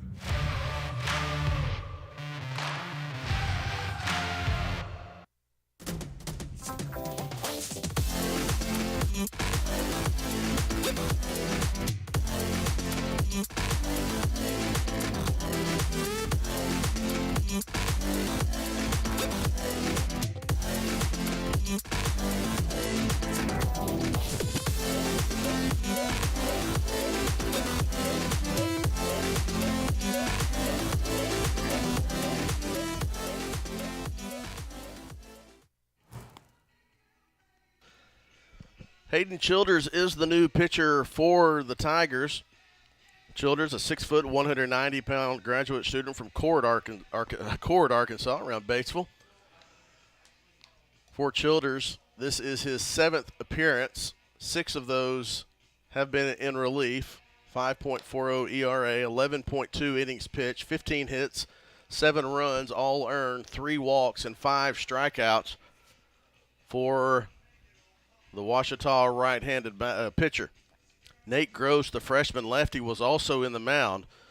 The batter coming up for Henderson State's Luke Farah. He does bat from the right side, so Coach Howard going for the righty-on-righty matchup for Childers to face Farah. Let's reset the situation for you. 2-0. Ouachita leads here in the top of the 5th inning. A Caden Argenbright double has put runners at 2nd and 3rd, so a base hit from Farah could tie the game. Cal Jones is at 3rd, Argenbright is at 2nd, and Luke Ferris will come to the plate. Farah 0 for 1 with a walk. Popped up to Mikey Quinones at the catcher spot in the 1st inning. Walked and was thrown out at home in the 4th. Big spot here in the top of the 5th inning with 2 outs. One pitch could tilt this game one way or the other. Just depends on who wins that one pitch. Childers, first pitch, catches the zone for a called strike 1.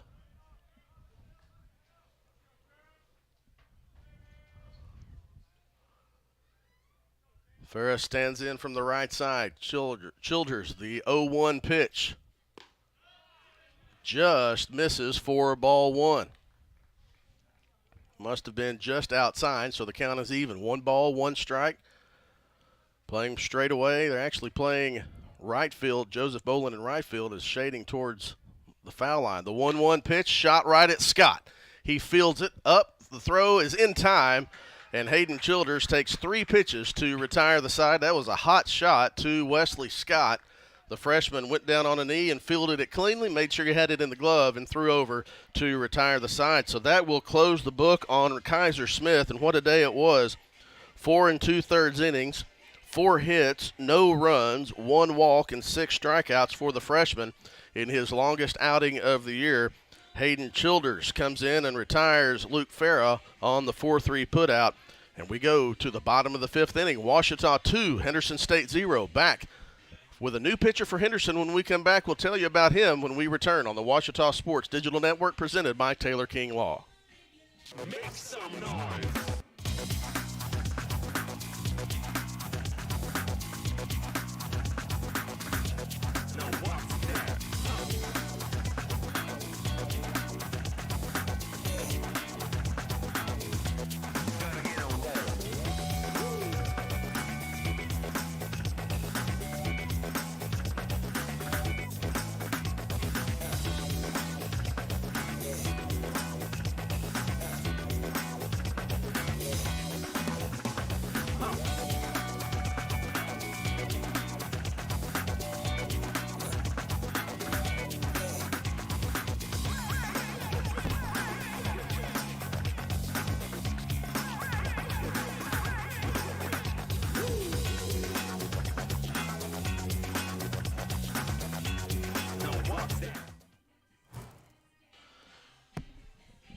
Good spot from D2 Baseball Insider. If you've not checked out the D2 Baseball Insider, give it a look.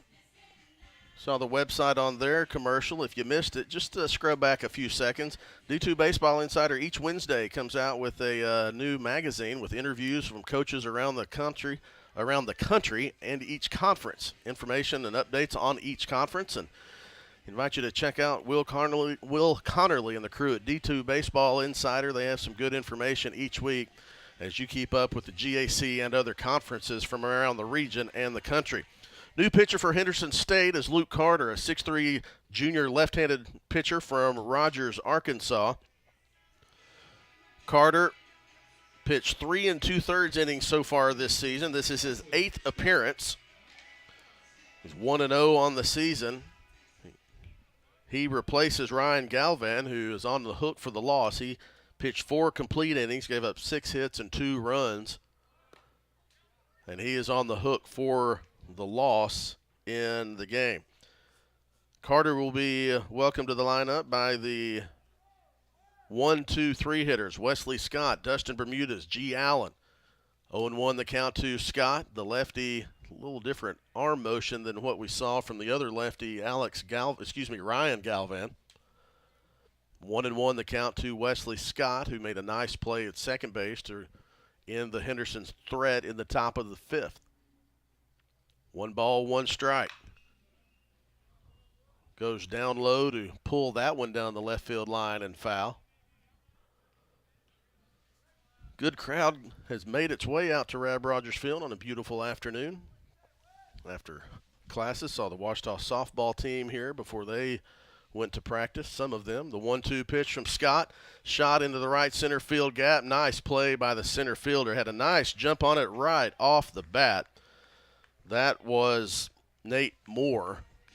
Was shading Wesley Scott to the right field side of true center field, and right off the bat, Wesley Scott put a charge into that one, but Moore get a nice read right off the bat and caught that one, to the right field side of the right center field gap. So that is a F8 for the first out of the inning. Dustin Bermudez to the plate. Big swing and a miss at that first pitch he sees from Luke Carter. 0 for 2 on the day for Bermudez. The 0-1 pitch. Fouls that one back to the net as you hear. G. Allen will retrieve that one and toss it to the dugout. So now 1 ball, 2 strikes. Bermudez fixes the elbow guard. Steps back in the box. Carter out of the stretch. The 0-2 pitch. Lower arm angle, drop the arm on that one. And the count is 1-2.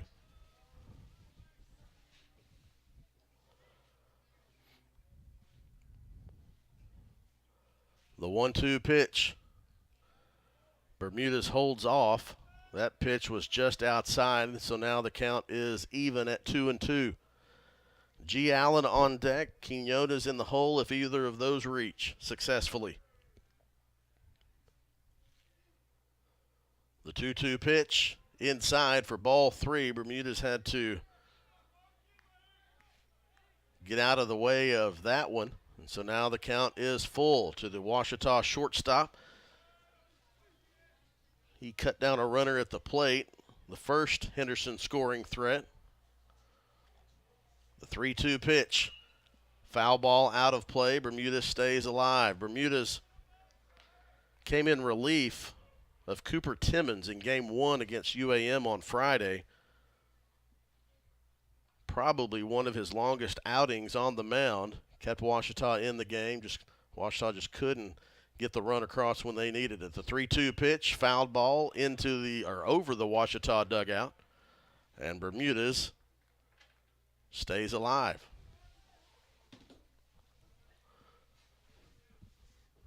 There is action in the Henderson State bullpen. Nobody throwing. People look like they're getting ready to throw.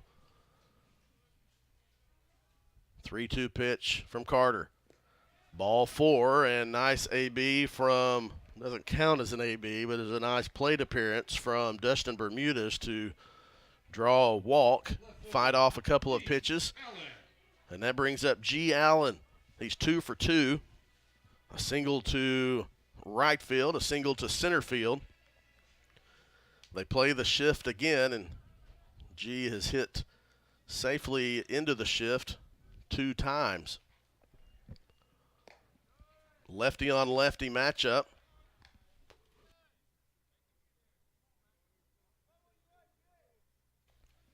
And the first pitch is in the right-handed batter's box for ball 1. The 1-0 pitch also outside for ball 2. Allen is 2 for 2 today, but they have not given him anything on the inside part of the plate early in the count. Sometimes they force themselves to come at him, and he's got 2 base hits. Hadn't had the big one yet. The 2-0 pitch is also outside, and not sure if this is the intentional walk. Don't know if you do that with Quinones on deck, who is responsible for the 2 in the runs column for Ouachita. It just hasn't really been close from Carter to Allen. The 3-0 pitch, that one was close, right on the outside part of the plate for a called strike 1, but still nibbling at that outside part of the plate is Luke Carter. Carter looks down at the pitch comm, gets the sign, or gets the, what do you call that? It's not the sign they give in pitch comm, gets the pitch. The 3-1 coming to G. Allen. Catches the outside part of the plate for strike 2.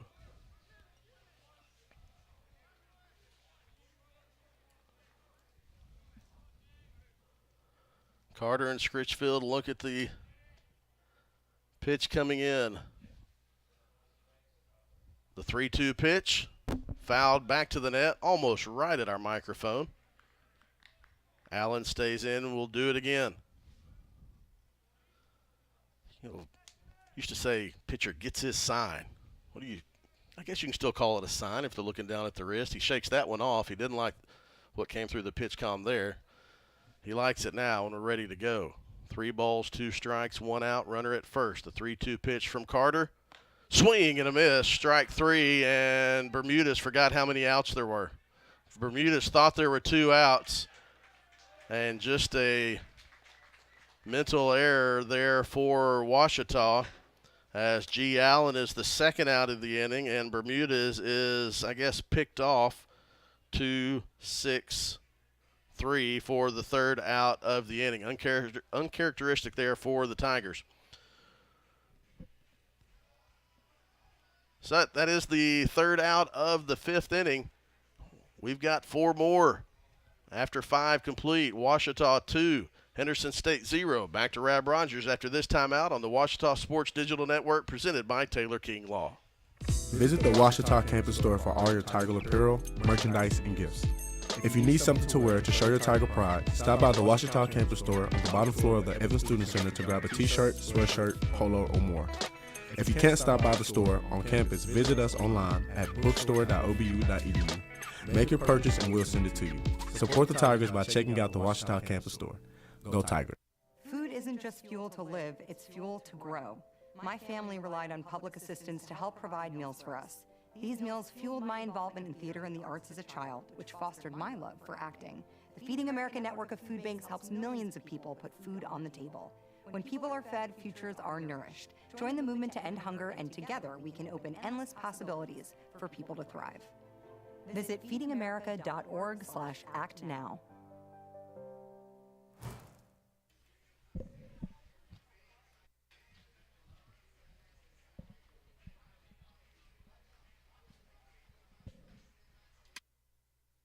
Hayden Childers comes back for his first full inning of work after coming into the game with 2 outs and 2 on. In relief of Washita freshman starter Kaiser Smith, he got Luke Farah to ground out to Wesley Scott at second to end that threat. And he'll face the 4, 5, 6 hitters for Washita: Luke Rice, Austin Scritchfield, and Mitch Siegel.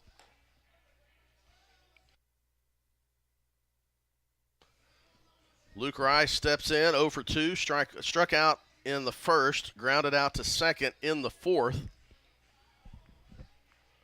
Chris Babb here with you, filling in for Chase Hartzell until Chase is able to make it down after class. He'll bring you the rest of the way. Again, apologize for camera 2 every once in a while when someone's on the camera deck walking around. Kind of moves the picture. We're good for the most part, though. Righty on lefty. Luke Rice stands in, takes the first pitch he sees for ball 1. Top of the 6th here at Rab Rogers. The 1-0 pitch misses for ball 2.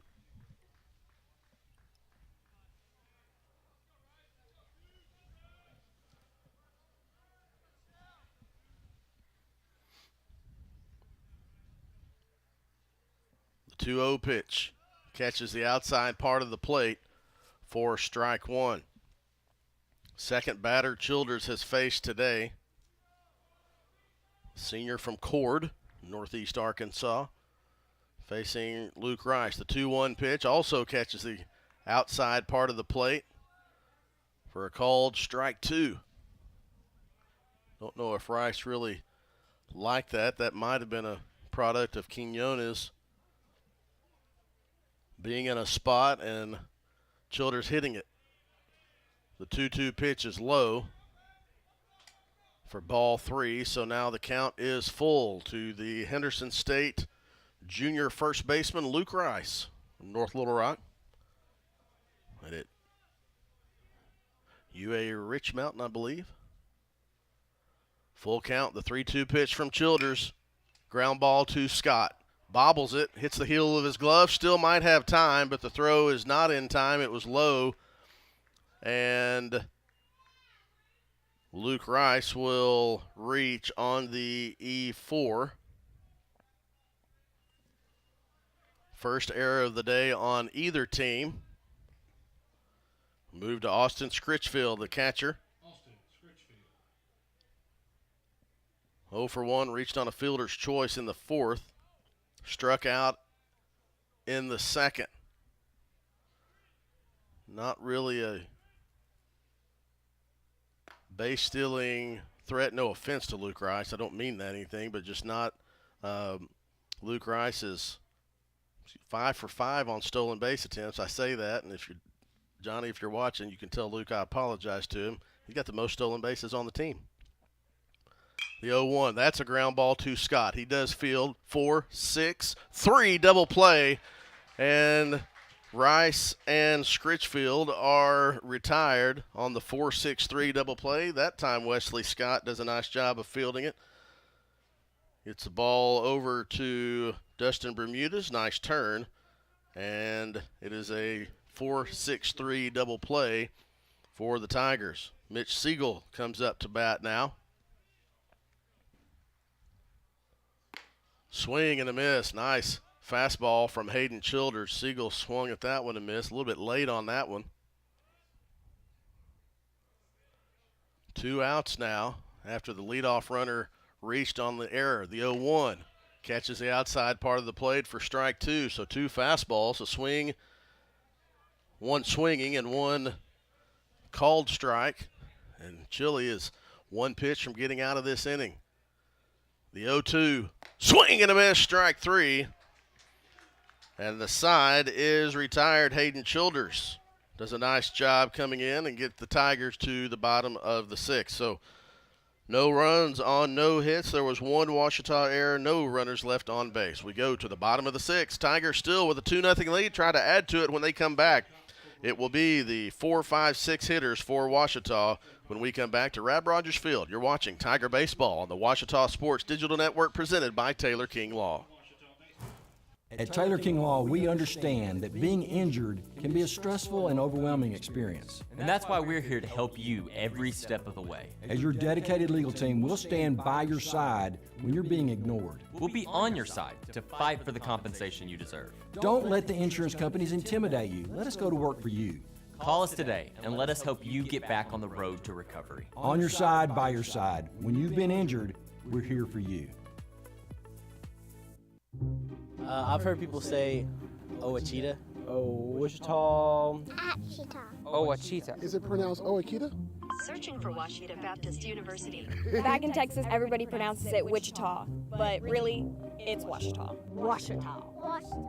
How would you pronounce it? Ouachita. It's Ouachita Baptist University. Get it right. It's Ouachita, people. It's Ouachita. Ouachita.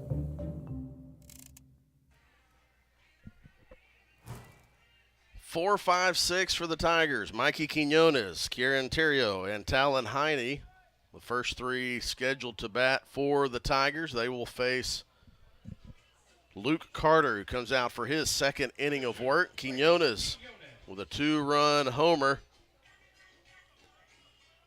in the 3rd inning. Gave the scoreboard its only non-zero of the day on the line score. He leads off here in the bottom of the 6th. First pitch is a shot to Rice at first base, goes off his glove into right field. That's going to be I would think that would be a single for Mikey Quinones. Hot shot right to Luke Rice. And now Coach Hooten is going to come out and call time and make his way to the mound. And they are going with a righty. So, pitching change for Henderson State.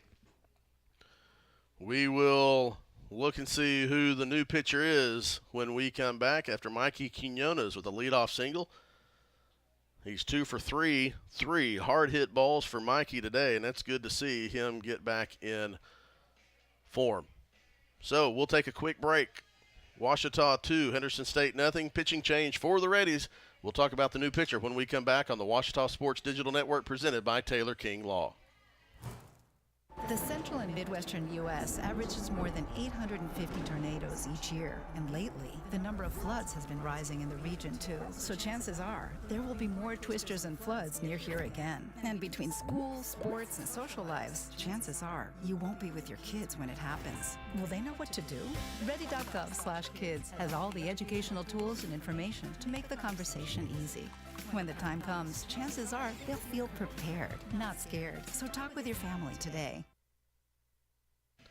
Jackson Gregg is the new pitcher for Henderson State, a 6'4 junior from Keller, Texas. On the season, this is the Jackson Gregg also is kind of gone a two-way player. He does have 9 at-bats. You take a look at the pitching numbers for Jackson Gregg. If we can get to the pitching numbers.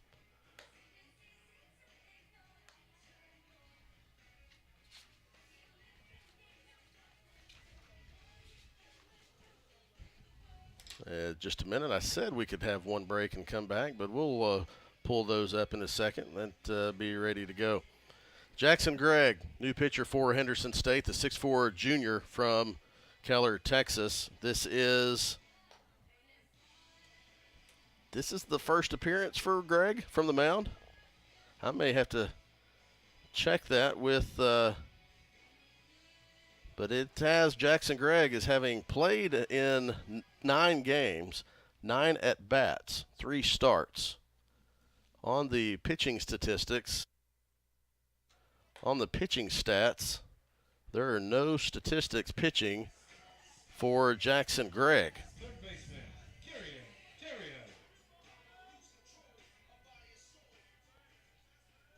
So regardless, Kieran Terrio comes in for Ouachita, comes to the plate with Quinones on first. He squares around a bunt. Can't get that one. It was a fastball high. Coach Cody Hooten and Talon Heine race to the ball. No offense to Talon and no offense to Coach Hooten, but if they had collided, Coach Hooten probably would have had the upper hand on that one. The 0-1 pitch to Terrio. Squares around a bunt again. Bunts that one to first base. It's fielded by Luke Rice. The flip over. Was he in time? He was. Nice job of getting down the line by Terrio, though. Terrio made that one close. It was a hard bunt to Rice. Rice flipped to Gregg, who did a nice job covering the bag. Terrio still almost beat it out. So it's a 3-1 sack bunt for the first out of the inning. And now Talon Heine to the plate with a runner in scoring position in Mikey Quinones. Heine 0 for 2 with a strikeout and a line out to the shortstop. First pitch he sees from Gregg is taken for a called strike one. Chris Babb here with you, filling in for Chase Hartzell. He'll be here shortly and bring you the last 3 innings of 3.5 innings or 3 innings of today's game. Heine with the closed stance. The 0-1 pitch, he fouls off to the net.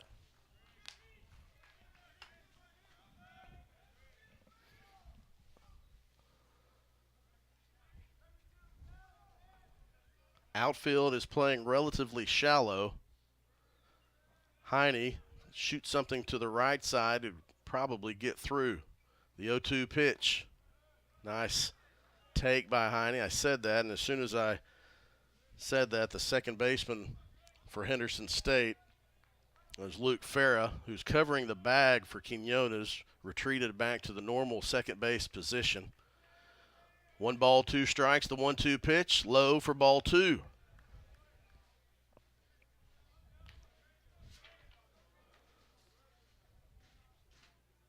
Yeah, not showing any pitching appearances for Jackson Gregg. Have to see if we can find out about that. The 2-2 pitch. Ground ball to the left side. Talon Heine is going to take a good throw, and there's not going to be a throw because Logan Coward, as he backhanded that one, lost the ball on the transfer. And so Ouachita now has runners at first and second on the E6. So Heine reaches on the E6. Obviously, Quinones couldn't advance, but runners at first and second with 1 out for Cole Bedwell. Struck out looking in the 4th after replacing Colin Lyles in the 2nd of the top of the 3rd. First pitch he sees from Gregg is low for ball 1.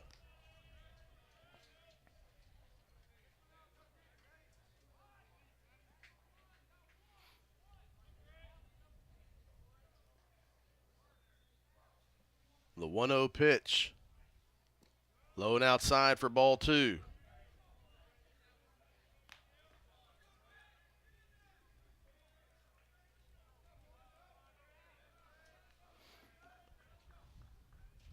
You can hear the Tiger dugout and Coach Howard trying to get Bedwell. Henderson dugout trying to rally behind Gregg. The 2-0 pitch.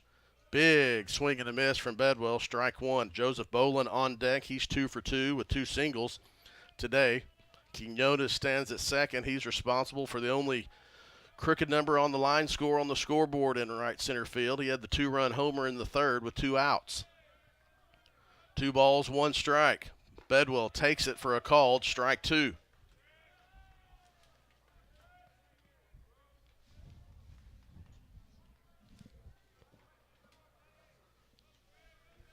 Heine at first, Quinones at second. The 2-2 pitch from Gregg taken for a called strike 3, and Bedwell is retired for the 2nd time today on the strikeout looking, and so now Joseph Boland's going to have to come through again. He's 2 for 2 on the day. He's the only Tiger with more than 1 hit today. Actually, well, that he and Quinones. Quinones has 3 hard-hit balls, a single, a home run, and a line out to Rice. So Bolin comes up. He's 2 for 2, has Quinones standing at second. First pitch he sees is taken for a called strike 1.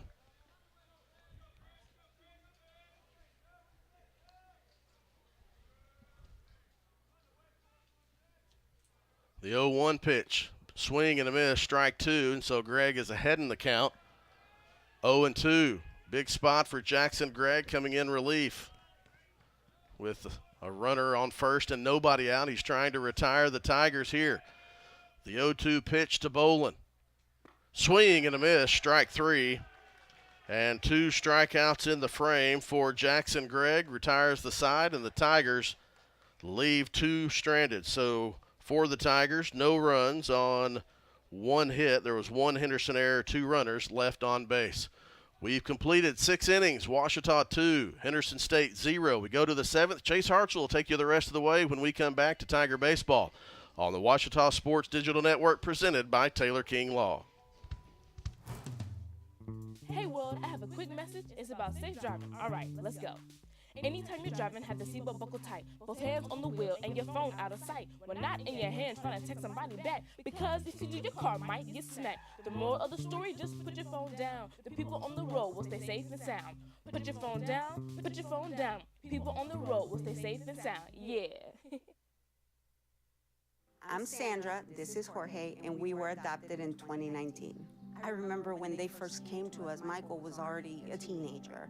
The whole cliche of they're so lucky to have you guys, and it's the other way around. They have changed our family for the better. They chose to love us. They didn't have to. They chose us. Family. Learn about adopting a teen from foster care. You can't imagine the reward. Visit adoptuskids.org.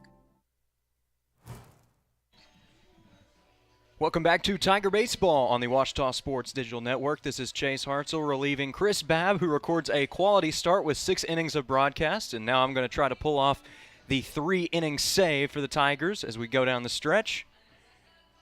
Speaking of players that are trying to keep this game on top, Hayden Childers looking to keep the shutout alive for Ouachita after an excellent start this afternoon from Kaiser Smith. 4 2/3 innings of work. He allowed no runs on 4 hits. He walked only 1 batter, but he also struck out half a dozen. As Chris mentioned just moments ago, the only man to bring home runs in this ballgame is the man standing behind the dish right now for Ouachita. That's Mikey Quinones. A 2-run home run back in the 3rd inning that gave the Tigers their only 2 runs of the ballgame. Childers set to face off against Julio Vasquez. And Vasquez is going to foul off the first pitch over to the right side for strike 1. 7, 8, and 9 due up for the Reddies. The first of 5 meetings between these 2 teams this year, including the 3-game series that will count for the Great American Conference standings. Slider on the outer half is just going to miss the zone, and now it is 1-1 to the ready right fielder.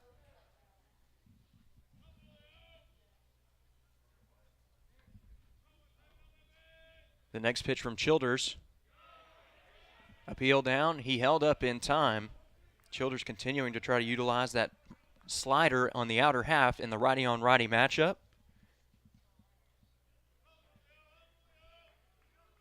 And Vasquez looking to reach for the first time today. The 2-1. Just misses the top inside corner of the zone, and now it is 3-1 to the right fielder. Cal Jones waiting on deck for HSU.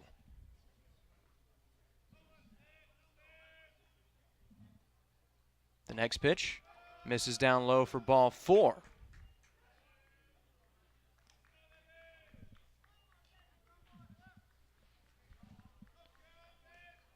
So with a runner on to start off the inning, Cal Jones digs in for the Reddies.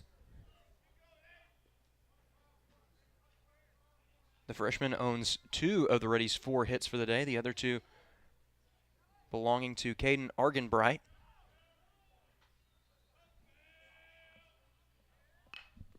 Little Tapperson over to the right side. Childers going to flip it over to first, but the sacrifice is effective as the runner moves up into scoring position, and that is going to bring up the 9-hole hitter for the Reddies, Logan Cowart.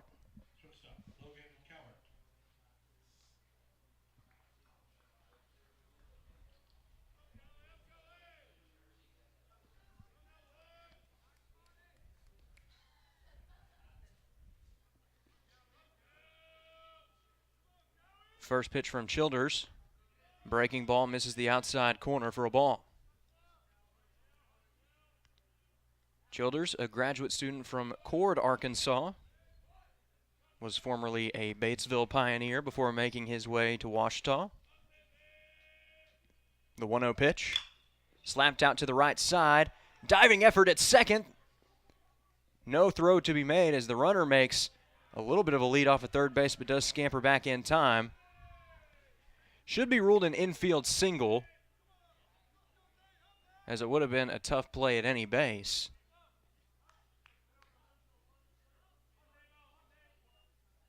But we'll see if they go ahead and give him the fielder's choice for it. Nonetheless, the lineup card is going to turn over, and center fielder Nate Moore is digging in for the Reddies. The silver lining for Ouachita is that the double play ball is on. The negative is that the go-ahead run is at the plate. Tying run standing on first. First runner of the ball game standing just 90 feet away. Showing bunt, pulls it back, but it catches the inside corner for a strike.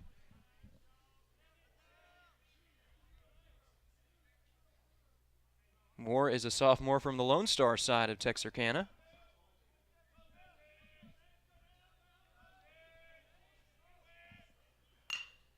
Next pitch is hit out to second. Going to be a tough flip. Throw over to first is there in time. Meanwhile, the first run of the ball game is going to score for the Reddies. It's now 2-1 Ouachita, and credit Nate Moore with the first RBI of the day for HSU.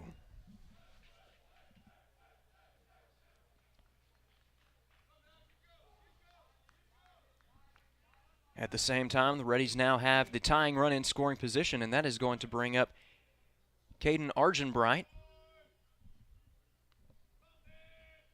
First pitch of the at-bat misses high for a ball. Argenbright, originally from Sulphur Springs, Texas, the hometown of a Tiger that graduated last year, Jackson Chaney. He usually manned first base.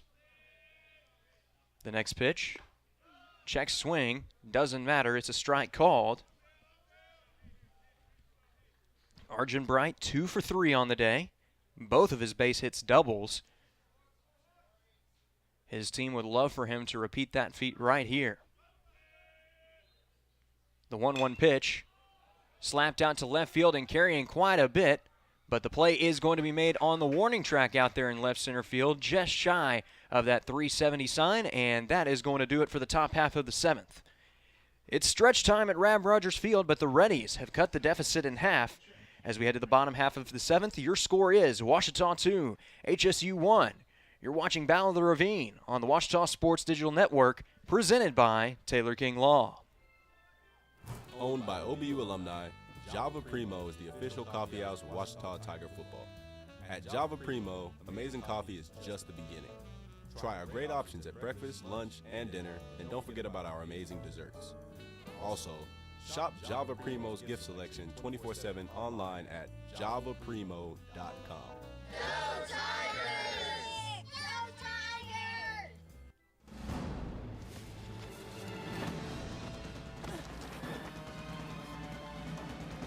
Even the mighty might not see it coming. It's prediabetes, and it captures 1 in 3 adults. But you can escape. Take the 1-minute prediabetes risk test to know where you stand and prevent or delay type 2 diabetes. Be your own hero on smartphones everywhere at doihaveprediabetes.org.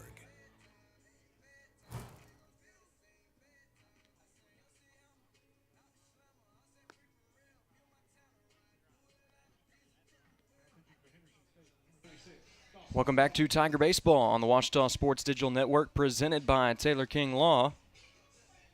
There is a new pitcher out there on the mound for the Reddies.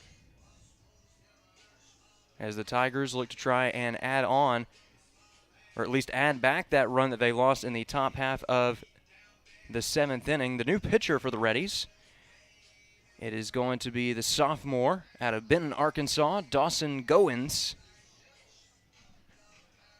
Goins set to face off against 9-1-2 for the Tigers here in the bottom of the 7th. Starting off with the former Lakeside Ram, Andrew Cox. No surprise this afternoon. Battle of the Ravine coming down to the wire as it does many times on the diamond, but really just across sports in general when these two teams meet. It seems like every time the bragging rights are on the line for Arkadelphia, we're always going to get a quality ball game. We'll do up at the plate for the Tigers. It will be the junior DH, Andrew Cox. Cox is 0 for 2 on the afternoon, but looking to change his fortunes in a big way. First pitch to the Hot Springs native is slapped over to the right side and foul.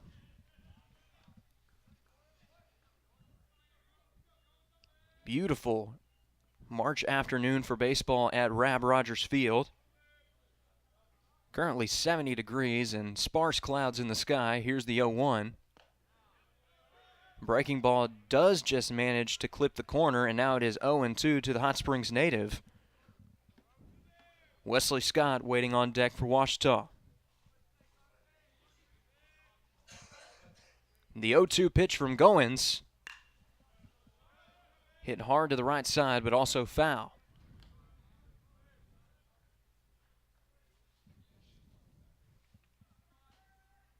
Andrew Cox does have an RBI on the year. He's also recorded a couple of hits in limited appearances. Looking for his first of the day, the 0-2. Breaking ball stays up, and now it is 1-2 to the Tiger DH.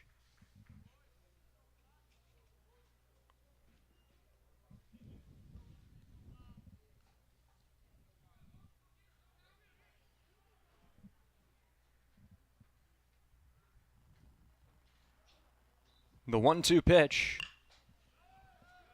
Another one slapped to the right side and also hit foul. Do not let Cox's batting average fool you. Although he currently finds himself below the Mendoza line for average, he has an on-base percentage of .400. He's found his way on base through long battles like this one. The 1-2 from Goins. Swing and a miss for strike 3. Blew the gas right by him for the first out here in the bottom of the 7th.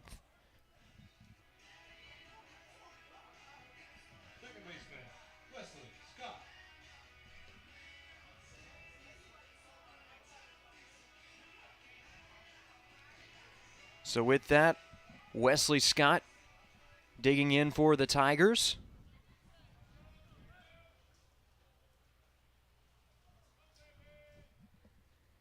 First pitch of the new at-bat is drilled out to right field. Scott is going to flip his bat and watch it fly out of the yard.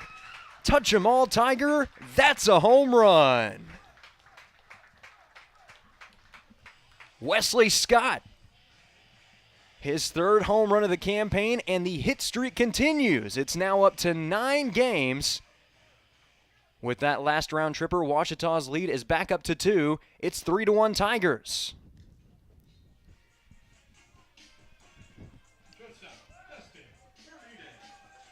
Ouachita wasting no time getting that run back, and now Dustin Bermudez looking to keep the line moving for Ouachita.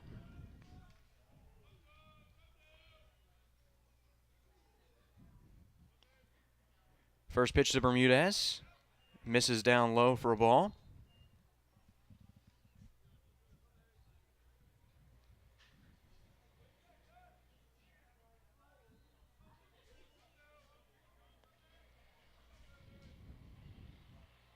The 1-0 also going to miss inside. And this is right where Bermudez wants to be in a count leverage situation.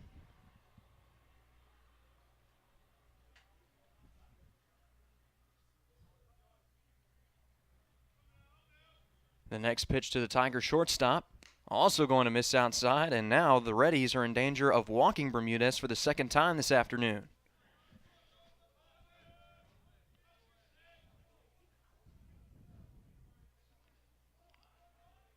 Although you certainly don't want to groove one to Bermudez, G. Allen waiting on deck does not provide much relief. The 3-0 pitch, ripped to the left side and will fall for a base hit. Collected in left field by Jones before Bermudez can stretch it to an extra base hit. But with that, there's a runner on and one away for G. Allen.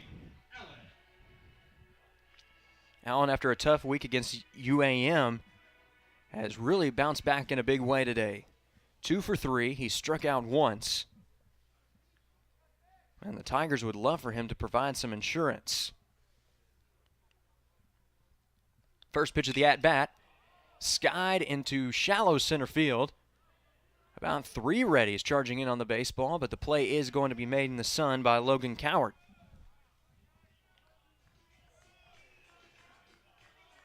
With 2 away in the inning, that brings up a man who has already sent a baseball over the wall today, and that is Mikey Quinones.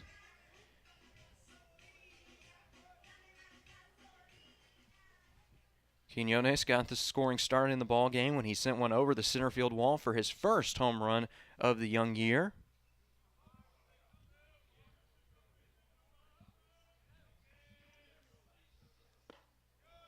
First pitch is taken for a strike.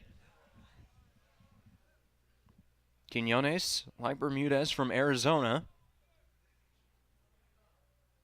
Quinones originally from the Valley of the Sun, Phoenix.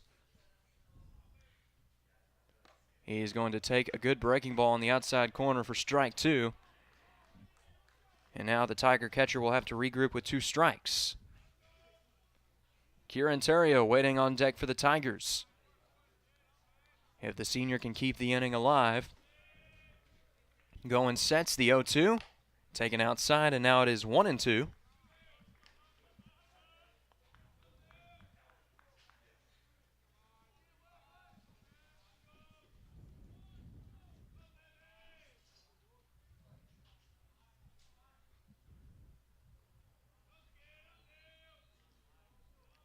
Going sets.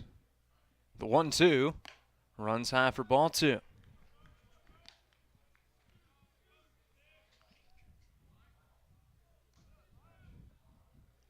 Standing at 6'2", Goins gets a lot of extension out of his delivery, and that allows him to create quite a bit of velocity. We'll see if he tries to tempt him with the heat again. The 2-2 is slapped out towards the gap, and that will fall. Bermudez is heading for third base. A good relay is going to keep Quinones at first. But it is Mikey Quinones' third base hit of the day, and that is going to bring up Kieran Terrio.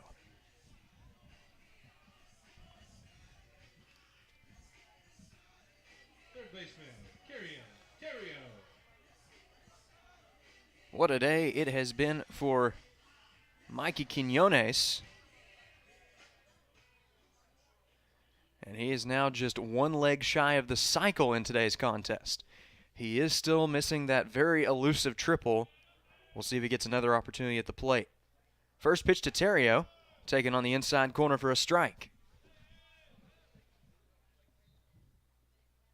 Terrio is 0 for 2 on the day, but he has come through with some big hits for the Tigers throughout the season already.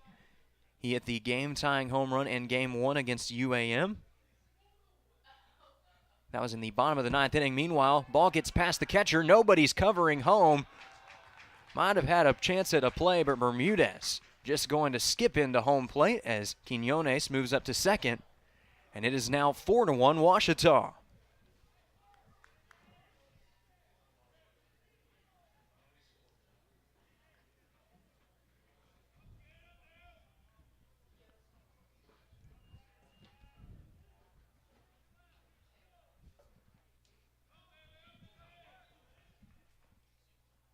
The 1-1 misses outside and low for ball 2. And now command perhaps becoming a bit of an issue for Goins late in the 7th inning. Terrio right where he wants to be. Count, leverage, runner in scoring position. The next pitch from Goins is slapped out the other way. Right fielder trailing back, and he is going to make the play on the run for out number 3. But 2 runs do cross the plate for Ouachita, the first on a solo big fly for Wesley Scott, his 3rd of the year. As we head to the final 2 innings of play, your score is Tigers 4, Reddies 1. You're watching the Battle of the Ravine on the Ouachita Sports Digital Network, presented by Taylor King Law.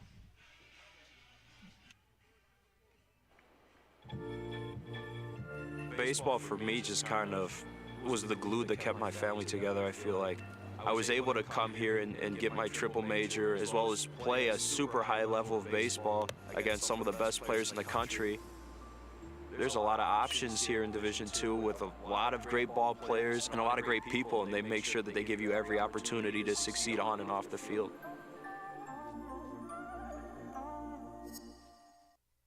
I'm Rex Horn, the Interim Executive Director of the Arkansas Baptist State Convention, and today I'm joined by my friend Dylan, who's an attorney with the Arkansas Baptist Foundation with an important word for you. The foundation is here to help you support your Ouachita Tigers. If you'd like to create an estate plan that supports Ouachita and its mission, or learn about other giving opportunities, please contact us using the information below.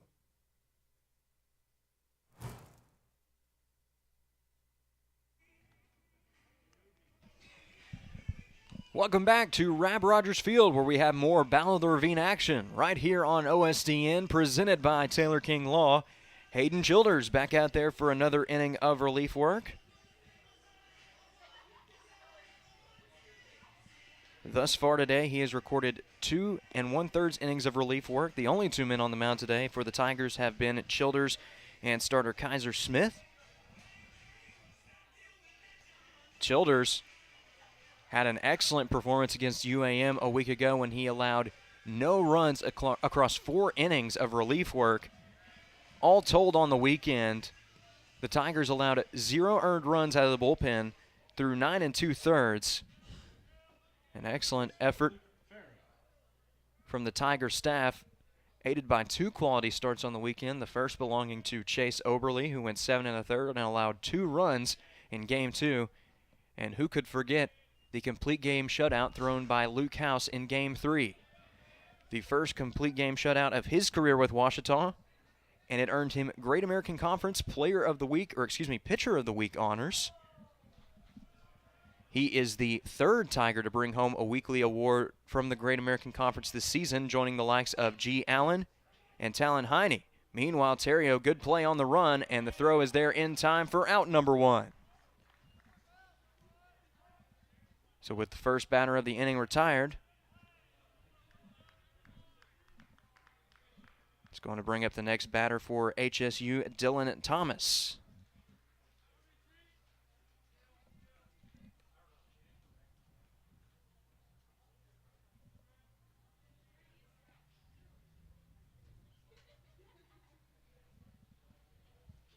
Thomas taking over for Luke Rice.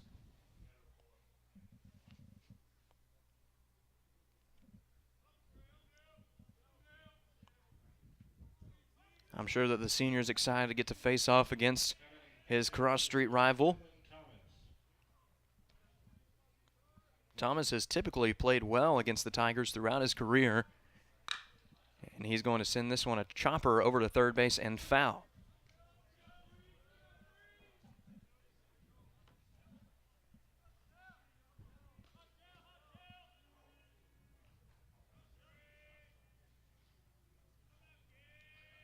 The next pitch, hit out to short, scooped by Bermudez. Throw over to first is there in time. Score at 6-3, and with 2 away in the inning, we will see Austin Scritchfield at the plate.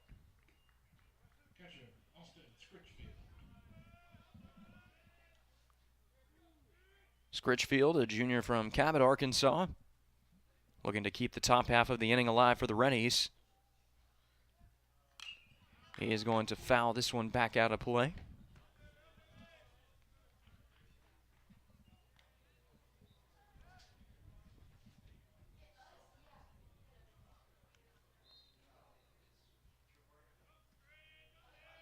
Looks like there is a lefty stretching out in the bullpen for Ouachita.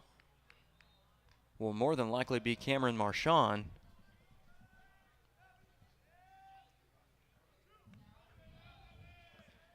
As it stands, it would be a save opportunity for him, but the Tigers have a chance to add on some insurance in the bottom half. Right now, the Reddies wanting to cut into the deficit in the top half is Scritchfield facing count leverage.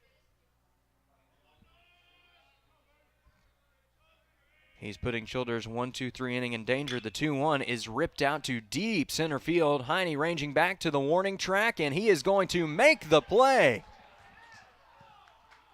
What an excellent effort from the senior to finish off the 1-2-3 inning. The Reddies are down to their final 3 outs of the afternoon, and the Tigers have a chance to add on some insurance when we come back. You're watching Tiger Baseball on the Ouachita Sports Digital Network, presented by Taylor King Law.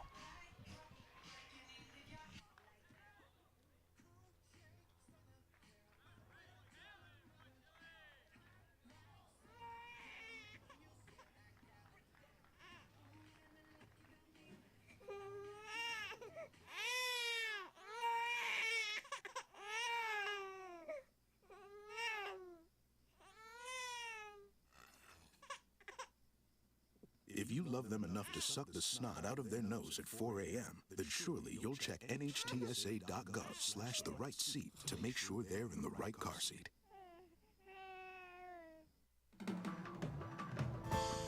At Berry and Turnage, we specialize in bringing the law to your corner. We are dedicated to understanding what results you want and to helping you understand what actions we can take on your behalf. With over 30 years of experience and a proven track record of success, Berry and Turnage is here to lead you down a path to the results you need. We will work with you every step of the way to make sure that you understand the choices you are making and feel empowered to make them. Berry and Turnage. Serious injuries require serious attorneys. Welcome back to Rab Rogers Field for more Tiger Baseball on the Ouachita Sports Digital Network, presented by Taylor King Law. There you can get a glimpse at the left center field wall where Talon Heine made an excellent defensive play in the top half of the inning to complete a 1-2-3 inning for Hayden Childers. Looking to replicate his efforts, it will be the new pitcher for HSU, the senior southpaw, Henry Coppins. Coppins, a senior from Little Rock, Arkansas. And the young man from the state's capital looking to keep the score right where it is. Going into the top half of the ninth, the Reddies already down to their final 3 outs in this rivalry matchup. But the Tigers have a chance to do even more damage here in the bottom half of the 8th. Talon Heine, the man who flashed the leather in the top half of the inning, will be the one to lead us off in the bottom half.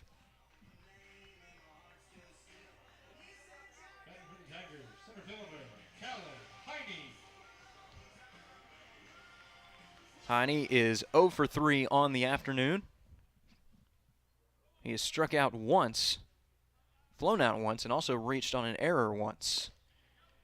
He is going to take a pitch on the outside for a ball.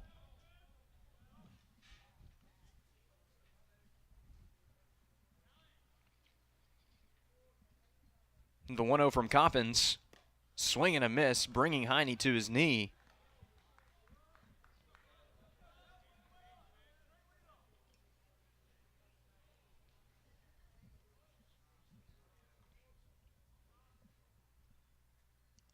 The 1-1 pitch ripped to the left side, and that is going to be Heine's first base hit of the day.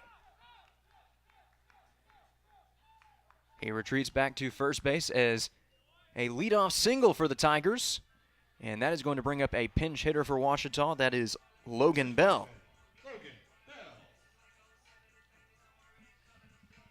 Bell taking over for the first baseman Colin Lyles.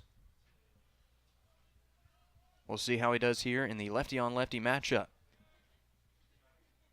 Showing bunt, trying to lay it down, but it does roll to the left side foul over towards the home dugout. Joseph Bolin, who is waiting in the on-deck circle, going to track it down for the Tigers. We'll see if Talon Heine tries to swipe second base. He's been known as a stolen base threat throughout his career with Ouachita, and he is 3 for 3 on the year thus far. Throw over to first is there in time, but the sacrifice works to perfection as Heine is going to move up an additional 90 feet, and that sets the table for catcher Joseph Bolin. Well, I say catcher Joseph Bolin, he's actually playing right field today, but he spent plenty of time behind the dish this year.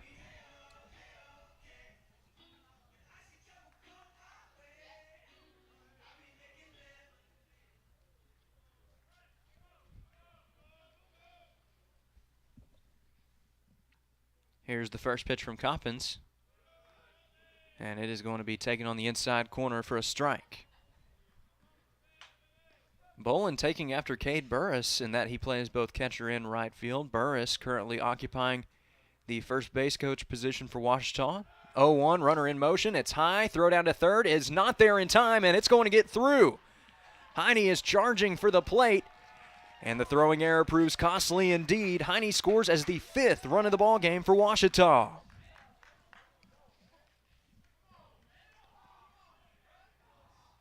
So the speedy senior giving the Tigers an insurance run they desperately wanted. And now Bolin can operate with the bases empty. The 1-1 pitch fouled off to the right side.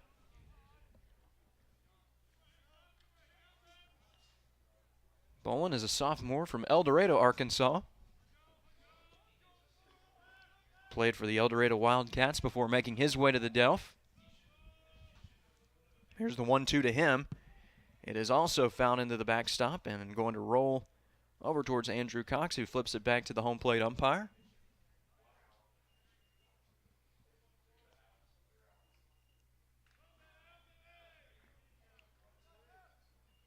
The next pitch to Bolin. Breaking ball all the way to the backstop. And now it is 2-2 to the Tiger right fielder.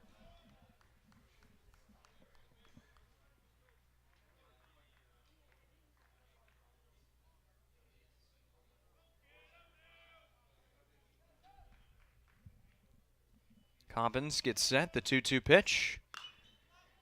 Skied up behind home plate on the right side, but it will not be playable for the Reddies. And Bolin continuing to battle against Coppins.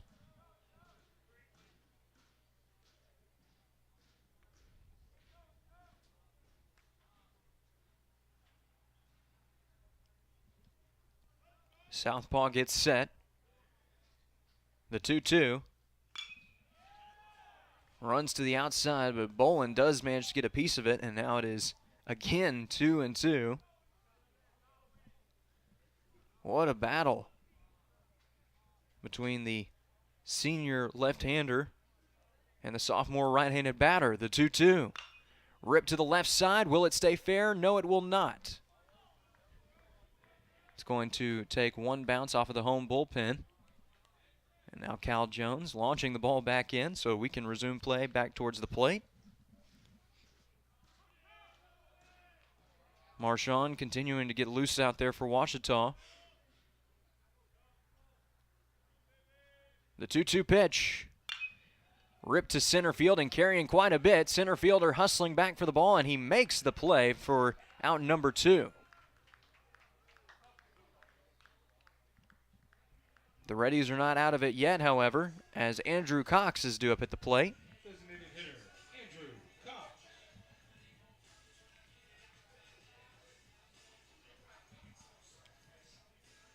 Cox making his 4th start of the year for the Tigers, his 7th appearance overall on the campaign.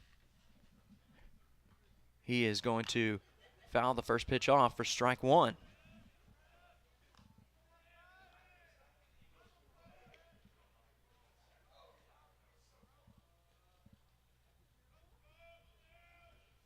The next pitch skips to home plate, and now it is 1-1.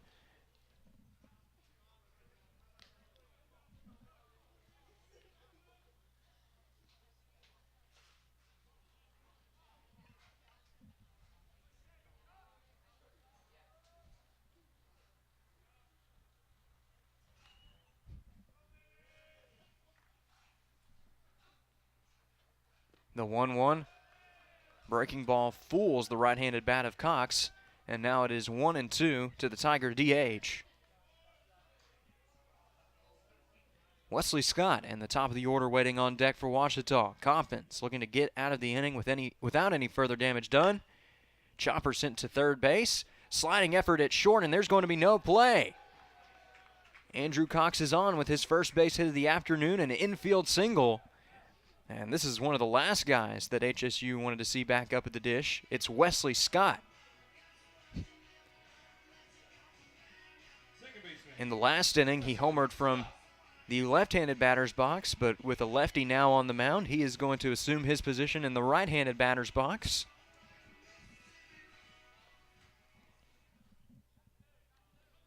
Scott now on a 9-game hitting streak for the Tigers. Throw back to first, but the runner is back in time.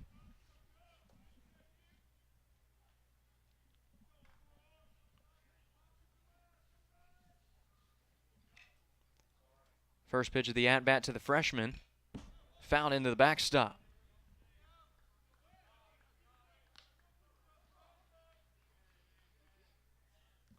Scott has been somewhat of a regular at the top of the order for the Tigers in the last couple of weekends. Really a testament to how much trust the Tigers have in their freshman second baseman.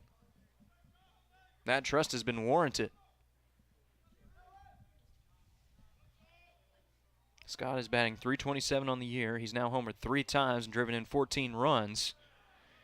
And he's going to give a good breaking ball a stone-cold take to make it 1-1.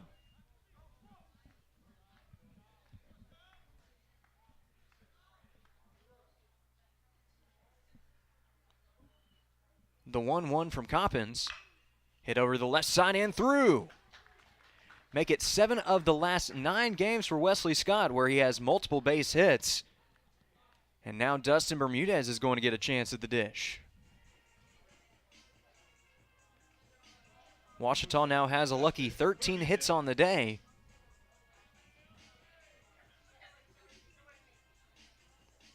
We'll see what Bermudez can do after singling in his last plate appearance.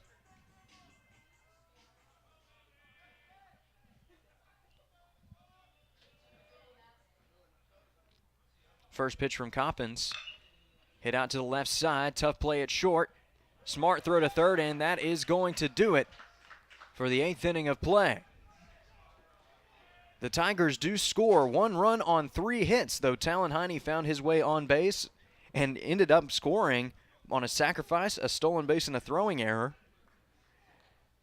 We're heading to the final inning of play here at Rab Rogers Field, and the Tigers lead Battle of the Ravine 5-1. You're watching Tiger Baseball on the Ouachita Sports Digital Network, presented by Taylor King Law. As a student athlete in college, I first got involved with the NCAA at the national level. It was through the Student Athlete Advisory Committee, SAC, gave me an opportunity to advocate on behalf of all student athletes, to affect change and to make an impact. The NCAA is giving the student athlete a platform to voice their concerns and to be able to advocate for what's going to affect their well-being. The policies that are being put in place are speaking towards academics, they're speaking towards well-being, they're speaking towards fairness, creating a culture so that the student athletes have the best experience as possible. Make Print Mania in downtown Arkadelphia your place to get embroidery, screen printing, trophies, and more. Drop by their store on Main Street in downtown Arkadelphia or visit their website at printmaniatees.com to see how they can help your business or group. Need a shirt for an event? Let Print Mania take care of that. Need promotional materials for your business or organization? You can let Print Mania take care of that too. A family-run local business in Arkadelphia, Print Mania has been serving the public since 1992. Call Print Mania today, 870-246-3803.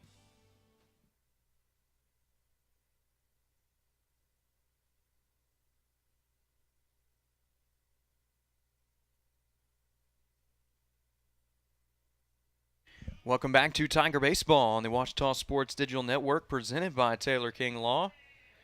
Senior Talon Heine getting warmed up out in the outfield. Meanwhile, a fellow senior is getting warmed up on the mound for the Tigers. Cameron Marchand enters the game to finish it off for the Tigers. He is not, however, in a position to record the save today, as it is already a 4-run advantage for Ouachita. This is the guy that you want on the mound, though, in a situation like this. ERA south of 3 on the season. 12 1/3 innings of work under his belt.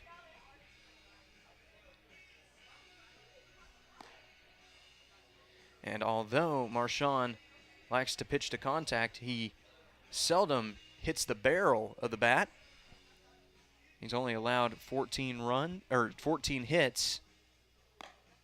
And of those 14 hits, only 4 runs have come across to score.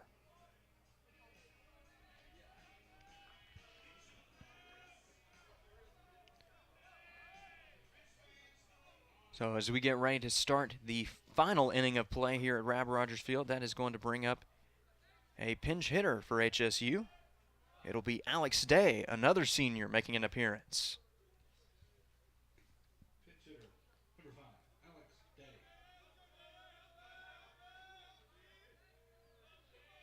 Marshawn gets set. First pitch of the at-bat. Ripped out to the left side. Good play by Terrio at the hot corner. Thrower to first is there in time. Heads up play by the junior, and there's quickly one away for HSU. That will bring up the return of Julio Vasquez. Right fielder, Julio Vasquez.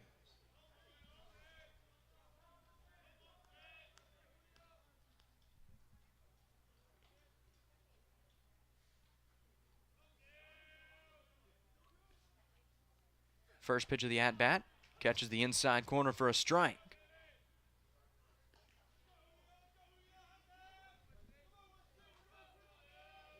Vasquez, 0 for 2 on the afternoon. He has walked once. And the ball is going to get to the backstop. Vasquez is he serves as the only player today for the Reddies to cross home plate. That lone run scored back in the 7th inning.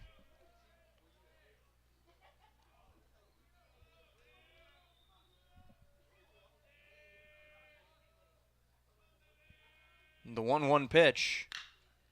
A little tapper sent out to third. Once again, Terrio making the play, and the thrower to first is there in time. HSU down to its final out of the afternoon. But it will be a tough out indeed as Cal Jones steps up to the plate. He is 2 for 2 on the afternoon. The only time that he has been retired is on a sacrifice. That was what allowed Vasquez to come around to score back in the 7th inning. We'll see if he can provide Marshawn with some headaches. The first pitch taken and just misses the outside corner for ball 1.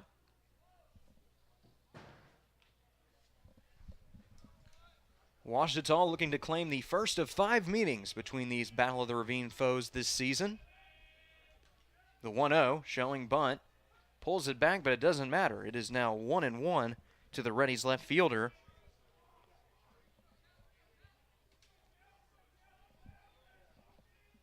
Jones's teammates willing him on from the dugout.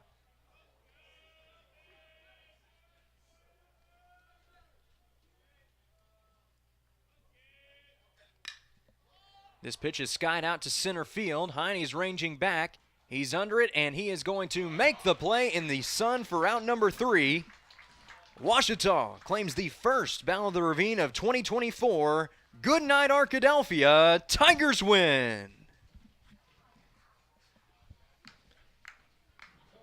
Although Cameron Marshawn does not get the save in this ball game, give him credit. He has a 1-2-3 inning to close out what was an overall excellent pitching performance for the hometown Tigers. Kaiser Smith starting it off with 4 2/3 innings of work.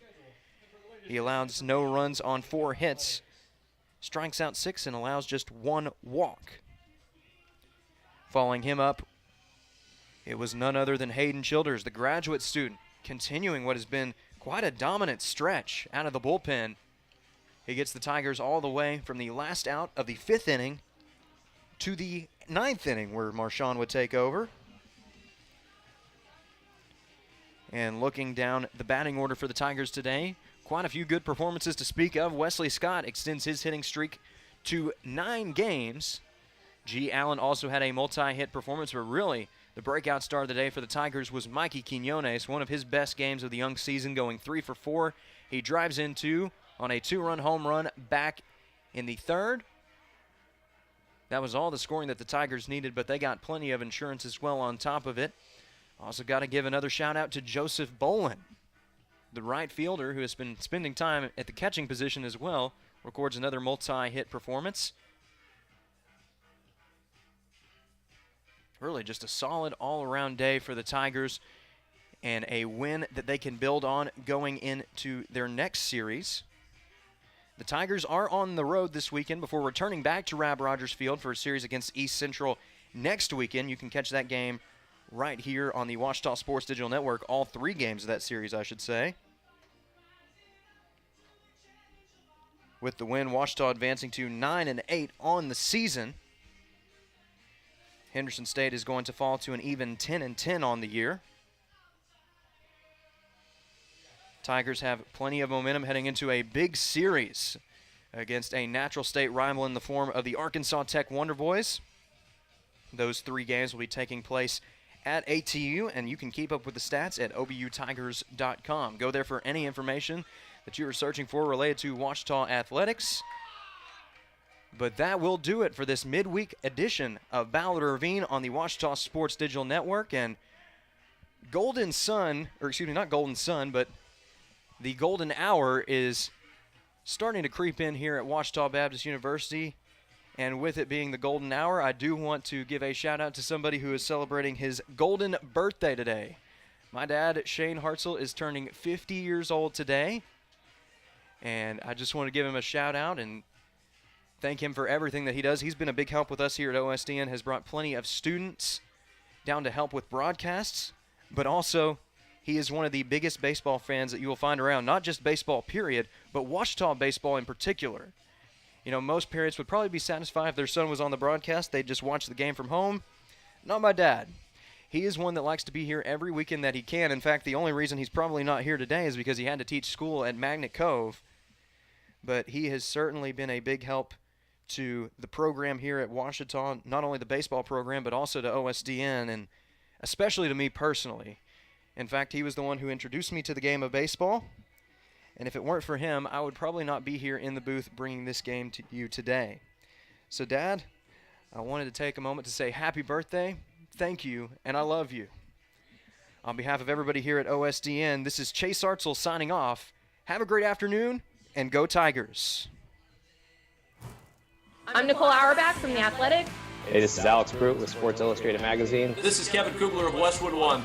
Hi, everybody. It's Pete Kranick of the Memphis Grizzlies and Fox Sports Southeast. This is Danielle Musselman. This is Kyle Peterson with ESPN. This is Tom Hart of ESPN and the SEC Network. Thanks for tuning in to the Ouachita Sports Digital Network.